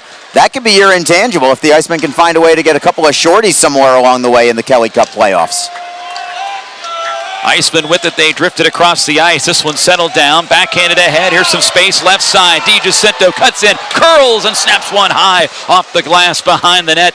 Now back to DiGiacinto, and the trapezoid with it. Gets it in front. Here's Brown, a shot save made, rebound. They'll score! Aaron Nazarian on the rebound, and the Icemen take the lead again. 3-2 here with 9:06 left. Lots of action in front for Jacksonville. Brown with a chance. It was stopped by Atherton, but picking it up was Aaron Nazarian. Where else? In front of the net. And he puts it home for the goal, and it's a 3-2 game now. Icemen reclaim it. Good work in front. Excellent work, and for Aaron Nazarian, well, I am so happy for him. You talked about it yesterday in your broadcast in Charleston, how much he has been scuffling from a production standpoint. But if you get him confident, 2 goals in back-to-back games, he is a playoff kind of player as well. And now if you have him feeling confident, like, that's the kind of guy that you need to get going. And if he's going well, and you've got 3 lines that could really contribute for the Icemen. No doubt about that. Aaron Nazarian, the Fans' Choice Award in our award ceremony earlier. Here's Orlando trying to counter. They got a man in front, and a shot fired by the big guy. And that one just went wide. That time it was Powell in front there as he tried to activate there and get that one through. Now there's a chance in front, and a bouncing puck goes wide of the net. And the puck loose on the near side. Solar Bears have it. Tardif finishing off a hit near side. Back to the near wing. Here's a chance now. Renwick now. Near side. Here's a chance for the Solar Bears. Ballinson goes up high with it. And this one goes out to center. Icemen caught a break there. And there you go. The Jacksonville faithful letting Atherton hear it here after that third goal allowed. This one delivered on in. Icing the ruling now against the Solar Bears with 7:51 remaining. A 3-2 score. Jacksonville getting the lead here on that goal by Aaron Nazarian. Reader, I think this game, we talked about it a little bit before between breaks, I should say, that this game doesn't mean much to the Icemen. Certainly doesn't mean much to Orlando. They're going golfing tomorrow, but you certainly wouldn't know it by the way this game is being played. This game is being played as if it's Orlando's final playoff game and as if this is a Game 7 for the Icemen. I love the intensity. I credit the crowd a lot for that as well, because that has really amped things up, I think, for both clubs here. And I am thoroughly entertained and surprised by the amount of matter for both clubs here. I love it. Yeah, there's no doubt about it. And I don't think I've seen this intensity and the physical side as much tonight as I've seen all season long. I mean, this has been a lot more of that here tonight than we saw in the regular season. Jacksonville trying to bring the puck on in, and now Cockrell will get it in the corner. Throws it in front. Had a man. DiGiacinto, but the pass was off the mark. He was wide open, Harley, right there at the middle of the slot area. Orlando's starting to open up a little bit defensively. I think that the Icemen may be able to capitalize on exactly that as the Solar Bears are starting to gamble a little bit in transition. Here's Langen, drop pass back, wrist shot fired on goal, and Gahagan making the save. Comes up with it there. Well, no better way on a fan appreciation night at the attendance tonight. 9,986 here. What can you say? Good crowd here on hand, Harley. What can you say? Amazing crowd here. That is, the lower bowl is absolutely jam-packed right now. As usual, half of the upper level is occupied by Icemen injured players as well, and I'm sure that contributed to the crowd number as well. And they are catching a great one on Fan Appreciation Day. Yeah, they really are. Here's Nazarian with it, dropping it back to Julian Kislin. Kislin with it now, guiding it off the boards. Hadfield behind the net. Hadfield with it in the corner. Carves it on the back and up high for Leonard. Leonard shot through a screen. That one just missed wide. Brown catches it now off the back wall. Racing to get it, and the Solar Bears will. Renwick now with it.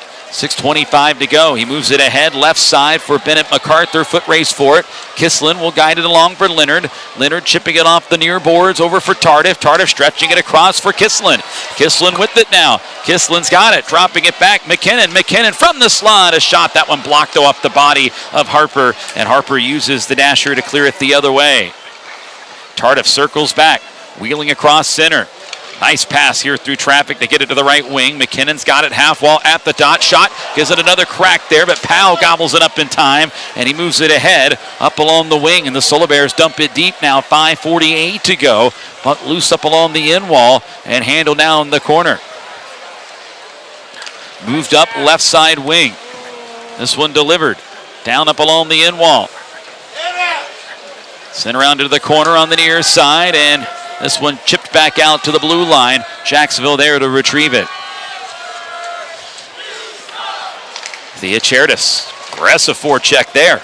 Esposito disrupting things here at the moment. Now everyone kind of tying up into the corner here, deep into the Icemen in for the puck. Esposito comes away with it, and he throws it right through the top of the goal mouth. Renwick with it now. His pass as he was looking up high slot area. Broken up now. Icemen try to headman one for Tardif for check there. There's a hit in the open ice there. Oh, and a big cross check there. Powell's going to get one now as everyone jumps in on him. A complete cross check up on the back of DiGiacinto, and the tempers flare up yet again here, Arlie.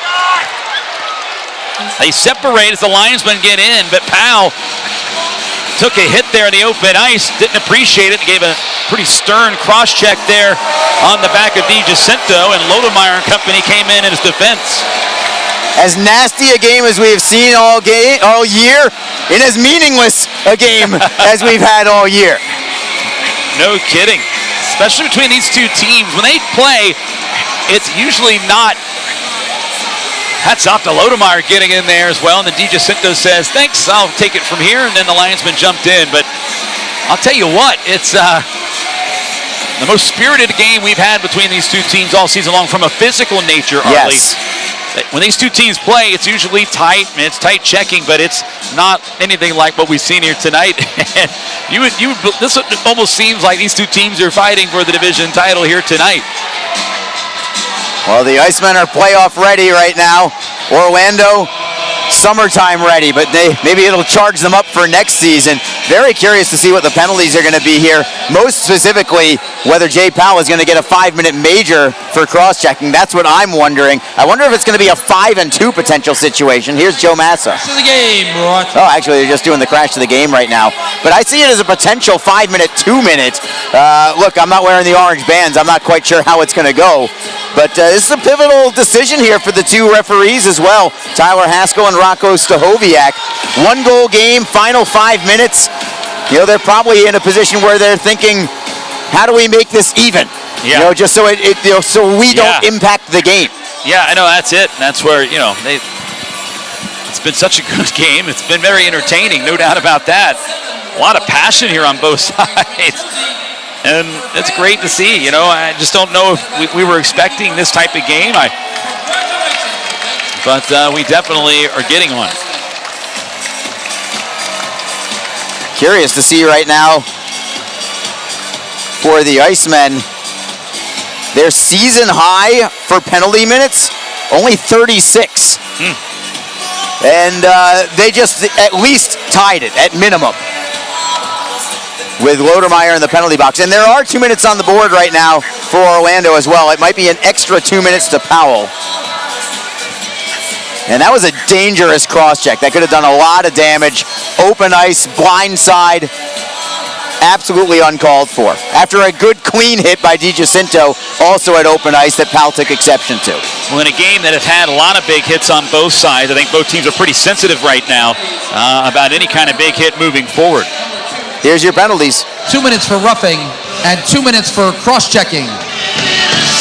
To Jacksonville, number 16, Derek Lodemeyer. 2 minutes for roughing. Also, Orlando bench penalty, a bench minor for unsportsmanlike conduct. Time of the penalties, 15 minutes, 2 seconds. There you have it. Bench minor penalty is the one that... That might be a bench 10 as opposed to a bench 2, because Powell had the extra 2 already, roughing plus cross-checking. Yep. Yeah, the Orlando bench not at all happy right now. Oh, now it is. Now they do put the 2 minutes up. Oh, wow. So an extra penalty there. So now it's going to be 5-on-3. And Coach Kartner for the Solar Bears, he is letting the closest official have it, and it's the linesman over on the far side, Brady Fagan. He just happened to be there. Sorry. The only shame out of this 5-on-3 to me is that Derek Lodermeyer isn't one of the 5 on the ice looking to complete a hat trick, but this is a big moment for the Icemen. They have struggled in 5-on-3 situations recently. Well, they get another crack at it right now for a full 2 minutes, a 5-on-3 advantage for Jacksonville. They work it down low. Chance, give and go. It's Nazarian working with Brown. They get into the circle. Shot! Score! Ben Tardif hammered it home. And the Icemen now take a 4-2 lead on a rocket by Tardif from the left dot. And you can see Coach Kartner of Orlando giving the official a clap, saying, yep, thanks for that. He's really not happy about the 5-on-3. Now he did a thumbs up. But this was a setup play there by Jacksonville. Brown, Nazarian working along the end wall in the trapezoid, and they waited and waited, lulled him to sleep, and then they centered it perfectly for Tardif, who one-timed it in, and Jacksonville has a 4-2 lead. And remain on the power play still for a minute 46. They can really put this one away if they can connect for what would be potentially their 4th power play goal of the game. Yep, here we go. We'll see the Icemen powering right now past the Solar Bears as the power play is converted 3 times. It's now a 5-on-4 power play as the first penalty was taken off thanks to the goal there by Tardif. Icemen trying to get it set back up. They move it across here, and this one lobbed up. Glove down now by Brown. Brown sweeping it into the corner for Nazarian.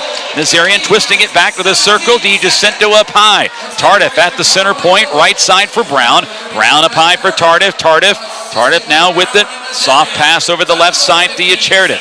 DiGiacinto behind the net, finding a man. That's DiGiacinto. DiGiacinto with it. Bats it free. Left side, Tardif. Rink wide pass for Brown. Brown at the circle now. Brown has it. Brown dancing around with it. Down low, give and go in front. DiGiacinto. And it's a puck loose, low circle. Down low. Back along the end wall. Mazza tries to clear. Held in nicely at the point by DiGiacinto. Gets it across to Brown. Brown drifting it up high. Tardif. Left circle again. Now to the slot. They find Nazarian. Nazarian up to the point. Tardif. Icemen working it around the perimeter. 35 seconds to go in the penalty time. Up high again. It's DiGiacinto. DiGiacinto shot through a screen. That was blocked off the shin of Mazza. Nazarian reverses direction to the near side. Brown's got it now. Brown down low in front. DiGiacinto trying to stuff it home. He got bumped though, and a save made by Atherton as well. Up high again to the point. Here's a chance right side now for Brown. Over to Tardif left wing. 12 seconds to go on the penalty. DiGiacinto, a drive, and that one caught by Atherton at the top of the crease. with 3:06 to go here in regulation and 9 seconds to go on the Iceman power play opportunity. Oh man, what a power play effort today from Jacksonville. 3 goals, and even the ones that they didn't convert on, I thought the all did some great things out there.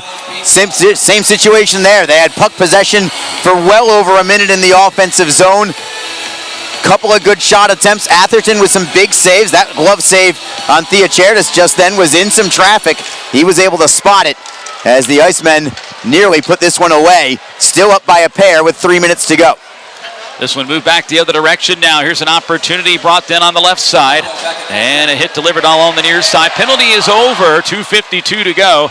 And now handled by Hatfield. Hatfield's got it, man. Kislin cutting in shot. And that one is stopped off the right pad of Atherton there as Kislin was looking for his first goal. I thought that he slid it under the pad. I think Atherton actually might have even thought that he slid it underneath the pad also. But it just got caught right about at his right ankle, below Atherton's right leg and under his pad as Kislin was looking for his first goal as a pro. These new guys for Jacksonville with Julian Kislin along with Carson McKinnon, Chris Grando as well. Man, these 3 have been factors since they have come in from their amateur seasons. Here's a shot fired again, save made again by Atherton, and this one moved back out to center. Iceman with it. Moves back to the near wall. 2:27 to go. This one brought across by the Solar Bears. They've got it right side wing. They fire off a shot, and this one handled by Gahagan.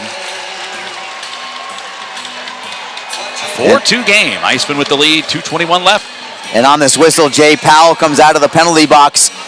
If he comes back out onto the ice, he went to the bench for now, but if he comes back onto the ice, you better watch out. And I would say the same thing for Kenny Johnson as well. And again, that is where I think that discretion is the better part of valor for the Icemen, because you cannot do anything in these final couple of minutes that could possibly harm you in the postseason. Yeah, absolutely. You got to be smart about it here. Hey, look, Powell committed the penalty. The Icemen scored a power play goal. That's your retribution there on that. Let it end at that point. And as the puck goes sailing off the safety netting and out of play. 2:10 to go. Some big games tonight from Jacksonville. A pair of goals from Lodermeyer.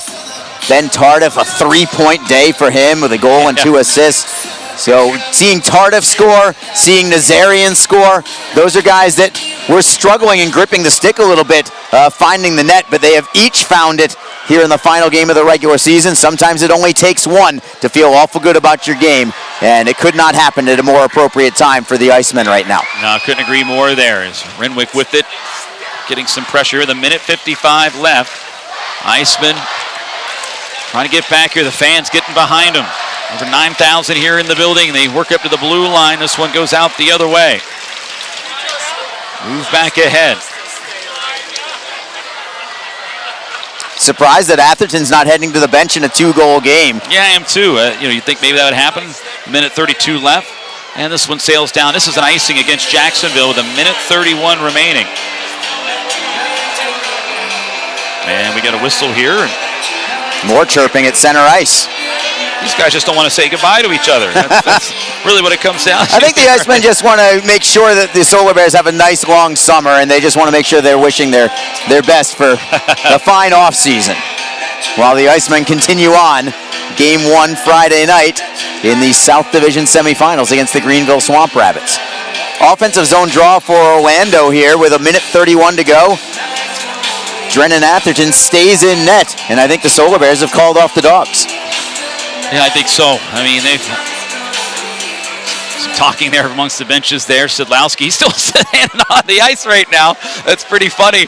Now he just stepped off. Play's been going on for about 6 seconds, but he was chirping at the Iceman bench about something there, but he was standing on the ice while doing it, and play was going on. The Iceman here have to make sure they don't have too many men on the ice there. That got a little dicey. Puck now moved into the zone, up high again. Moved ahead, intercepted by Kislin. Kislin now pushing it ahead with one hand. 1 minute to go here in potentially the regular season for Jacksonville as this one goes down into the corner. They lead 4-2. Move back up ahead, left side now. Jacksonville with it. It's Theocharidis. Back to Kislin. Kislin surveying things, moves it ahead. brought back in on the boards, and it's Lodemeyer with it. 2 goals here today. He has been on a tear here as of late. 32 seconds to go. This one moved back down the other way.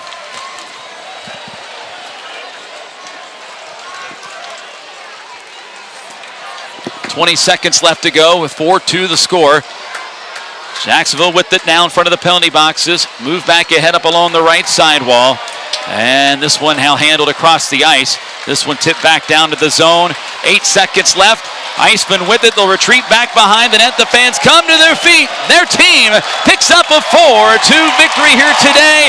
They're headed to the playoffs with another win and a sound effort here today. They congratulate their goaltender. Jacksonville wins 4-2, and they're headed to the playoffs in style, Early. They certainly are. A 6-game point streak to end the regular season for Jacksonville. The only blemish was the shootout loss yesterday when the Icemen very nearly found their way to the division title against South Carolina. That's not to be, but the momentum certainly is there for the Icemen as the team now comes out to center ice to salute their fans. We're going to bring Alex Reed down to ice level tonight for game number 1,000. He's going to do your number 1 star of the game interview down at ice level tonight. So I'm going to give you the post-game show here as the Icemen, on the heels of a very strong third period, plus a late goal in the second period. Remember, they scored in the final minute of period number 2. Derek Lodemeyer put the Icemen on top, and it's Aaron Nazarian who gets the game-winning goal tonight at the 10:54 mark of the third period. A big contributor for the Icemen, as he has now scored in back-to-back games. And with this win today as well, Jacksonville, their final record for the regular season, 44 wins. Franchise record.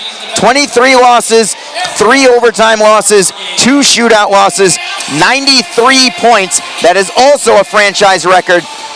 The Icemen finished 21 games over 500. They have never been 21 games over 500 until right this moment. That's in franchise history. So this is a high watermark for all time for the Icemen at 21 games over 500. With the 6-game point streak, 5-0-0-1 in their last 6. That is the kind of momentum that the Icemen will take into the playoffs going into round number 1. It will be the number 2 seed Icemen against the number 3 seed Greenville Swamp Rabbits. Game 1 is going to be this Friday at 7 o'clock. Game 2 Sunday afternoon at 5 o'clock against Greenville. This division has been strong from top to bottom all year long. You think the regular season was good? You better wait for the postseason. We'll bring you down to ice level. Here's Joe Massa with your defensive player of the game. Every time I turn around, you disappear. Nice to meet you. Nice to meet you. What's your name? Let me treat you. And now, fans, let's meet tonight's 3 stars of the game, presented by the Tom Bush Family of Dealerships. Your number 3 star from your Jacksonville Icemen with 26 saves, goaltender Parker Gahagan. Every time I turn around, you disappear. And your number 2 star of the game, also from your Icemen, with a goal and 2 assists, number 39, Ben Tardiff.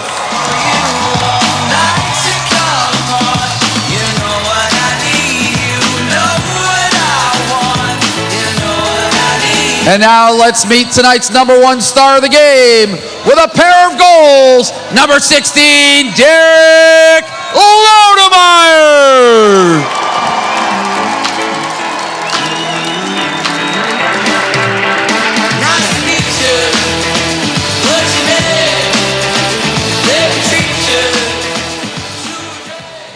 All right, Derek, listen, what a battle that was. You guys have seen Orlando a bunch of times this year. I don't ever recall being that feisty. You guys, though, went out with style here with a big win, but a pretty tough win here for tonight and a very physical one.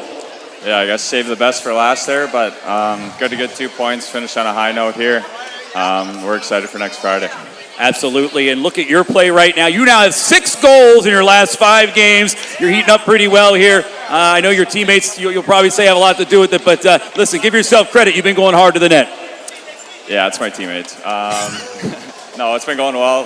Hoping to keep it going in the playoffs here, and we're playing well as a team, so excited.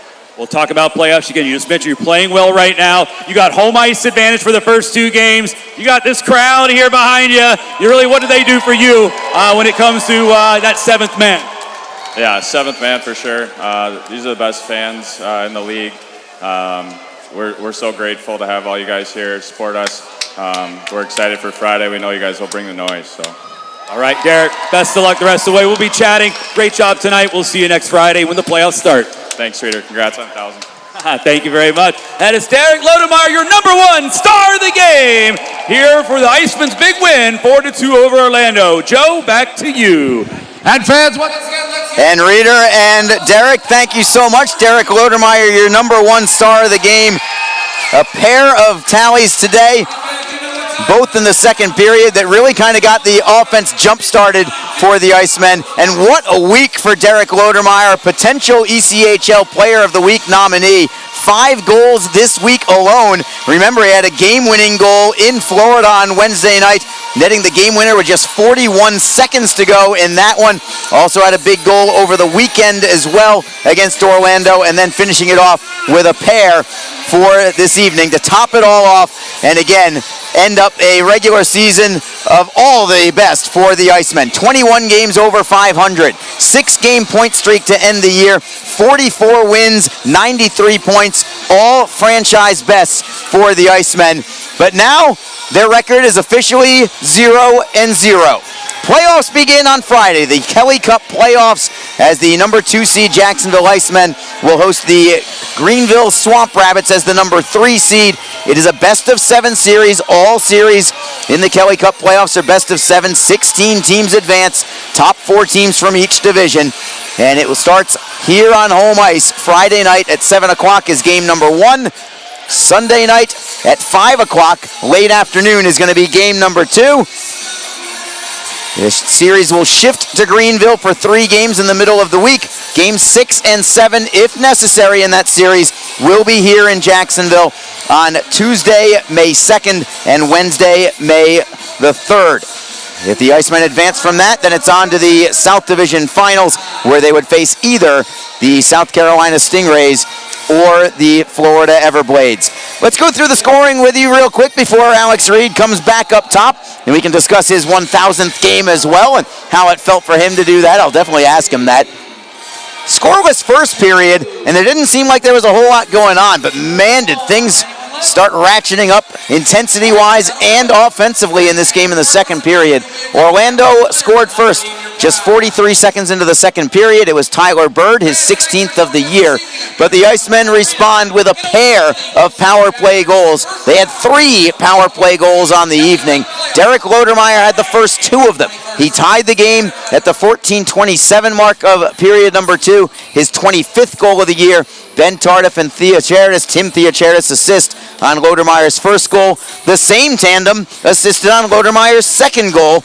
And this time it was Theocharidis with the primary assist, Tardif with the secondary assist. Derek Lodemeyer gave the Icemen the lead with just 33 seconds to go in the second period. His second goal of the night, his 26th goal of the season. In the third period, Orlando responds. They get a goal from Sean Sadlowski, his 14th of the year, set up by Bennett MacArthur. That made the score 2-2, but the Icemen poured it on late when it mattered most. Aaron Nazarian, his second goal in as many games, your fan winner for fan favorite here for the Icemen through your Jacksonville Icemen award ceremony from earlier tonight as well, and he makes the fans awful happy with his 21st goal of the year. Ultimately, that was the game-winning goal tonight. Nazarian at 10:54 of the third period. Christopher Brown and Cristiano Di Jacinto assist on that one. And then the Icemen finish it off on a 5-on-3 power play goal. Ben Tardif, his 4th of the year, his second in an Icemen uniform, finishing off a 3-point night for him. Brown and Nazarian assisted on that goal at 15-17. That was the insurance marker that the Icemen needed, and they coast to victory from there. Shots on goal favored Orlando. despite the Icemen getting their 4 goals tonight, and it did seem like they had a lot of territorial edge in the game tonight, but they only ended up with 21 shots. Parker Gahagan on the other side faced 28 Orlando shots. He stopped 26 of 28 on the evening, and he was fantastic. Well worthy of that number 3 star for Parker Gahagan. Very curious to see who is between the pipes for game 1 for the Icemen when they face the Greenville Swamp Rabbits. But right now, that's a topic for another day. We'll have that topic and probably some other topics coming up later this week. Don't forget, make sure you tune into the Icemen website, jaxicemen.com. Alex Reed and I will have a playoff preview podcast that I'm sure you will not want to miss, especially with this team playing as well as they are. They appear as playoff ready as we have ever seen an Icemen team, and that includes last year when I thought they were pretty good too, but I think that this team is even more well-equipped to possibly make a big run. It will be very difficult to get out of the South Division. Top 4 teams were all fantastic, but only one of them is going to get out. Will it be the Icemen? Certainly we hope so. If they do, then it is on to the Eastern Conference Finals. I'll tell you one thing, whoever the South Division representative is in the ECHL's Kelly Cup playoffs, the North Division is going to have their hands full with whoever the South Division winner is for today. So Jacksonville, again, just winding things down. Their final record with the win today, 44 wins, 23 losses, 3 overtime losses, 2 shootout losses, 93 points for them. Orlando finishes the year in a very difficult spot as the Solar Bears end the season on a 7-game winless streak. They end up below 500 for the year, 30 wins, 33 losses for them, 8 overtime losses, and a shootout loss. They finish steady at 69 points. Trying to stall a little bit for Alex Reed to come back up here. I wonder if he's just getting too many accolades down below for him having his 1,000th game. He might be in the locker room right now with all the guys. But we will continue to stay here at least for an extra minute or two, see if we can get Reeder up here to give a final goodbye from this one. And again, get ready for the Kelly Cup playoffs. 16 teams are in. The last one punched their ticket today in the North Division. That was the Adirondack Thunder as they beat the Worcester Railers. And here is Alex Reed right now, polishing off his 1,000th game, finally getting some congratulatory fist taps here as well. Reeder, you couldn't have asked for a better game number 1,000 to call, I think, than this one here. What we thought might have been the game with the least intensity of the season, a game that had no meaning for either team, I think ended up being the game with the most intensity all regular season long. So yeah, it was a big one. I just can't believe it. Can't believe how this one played out today as the Icemen were able to get a big victory, 4-2, in really a surprisingly physical game between these two teams as they were, well, what can you say? I don't know how else it was just a game where the two teams really went at one another, and the most physical game between the two teams, but it was the game that really had the least amount of impact really for the two teams as well. So it was very surprising how that played out today. But you know what? Jacksonville comes away with the win. And they now have 44 wins on the season, Arlie. Impressive number. I mean, they not only matched last year's record, but then added 4. So it's a great job by Jacksonville here today. And what can you say? They got it done, Arlie. And I feel really good about the way this team's playing heading into next week. They're going to get some bodies back. A lot of guys coming back into the lineup, and should be pretty good. Oh, I cannot wait. This fan base cannot wait. Over 9,000 again today for Fan Appreciation Day on a Sunday. Wait till game 1 and where everybody stands for this. I mean, you think that it was intense right now? Wait until Friday night. If you have not been to an Icemen playoff game, go Friday night. If you can't go Friday, go Sunday. Make sure you get yourself here. If you're half an Icemen fan, you've got to find your way into this building sometime this weekend. No, you have to. Friday or next Sunday, whichever it is, or both for that matter. They got playoff packages over at the office there. Get you squared away and save a little coin as well. But you know, this is going to be it's going to be a battle. It's going to be a war. Greenville's a good team. We talked about that in second intermission, Arlie. But I like the way the team is rallying around together here. They're going to get those bodies back, which is going to be big here. It's going to make this team even stronger. But they're going to bring it. And I like what they've got going in, and we'll see how it plays out, and they'll get it done. Yeah, I think this game, and I didn't see this coming at this point, but I think this is really going to galvanize the crew inside that locker room, having this kind of game, which they certainly didn't expect, but they came out there ready to go. They are defending their turf. They defended it quite nicely, and that's the kind of thing that, not that they didn't know this already. I mean, everybody's going to defend their teammate on this team. I think we've known that really all season long, but I've never seen it show out more than today. Yeah. And what a perfect day for that to show out most than right now going into the postseason. I mean, these guys are fired up to get it going. I think they would like to play, well, you know what, maybe not tomorrow. They're on their 4th game in 5 days right now. Maybe a couple days of rest, but they are ready to get out onto the ice again, rest up a little bit, get a couple healthy guys back, and this team is prepared. They are talented. They are disciplined. They've got a lot of things going for them. Now let's see if they can put it all together, not just one series at a time, but maybe make a long run in the Kelly Cup playoffs. We'll see how it goes. It all starts on Friday night, 7 o'clock start time here in this building. Tickets available online at Ticketmaster and at JacksIceman.com. Again, give our office a call at 904-602-7825. That's 904-602-PUCK to make it a little bit easier to remember. But our staff, they're great. They'll get you squared away with good tickets and maybe even a ticket package to get you through the playoffs there as well and save you some money. So again, get up, get ready, get the playoff beards going, and it's going to be a lot of fun. Arlie, cannot wait.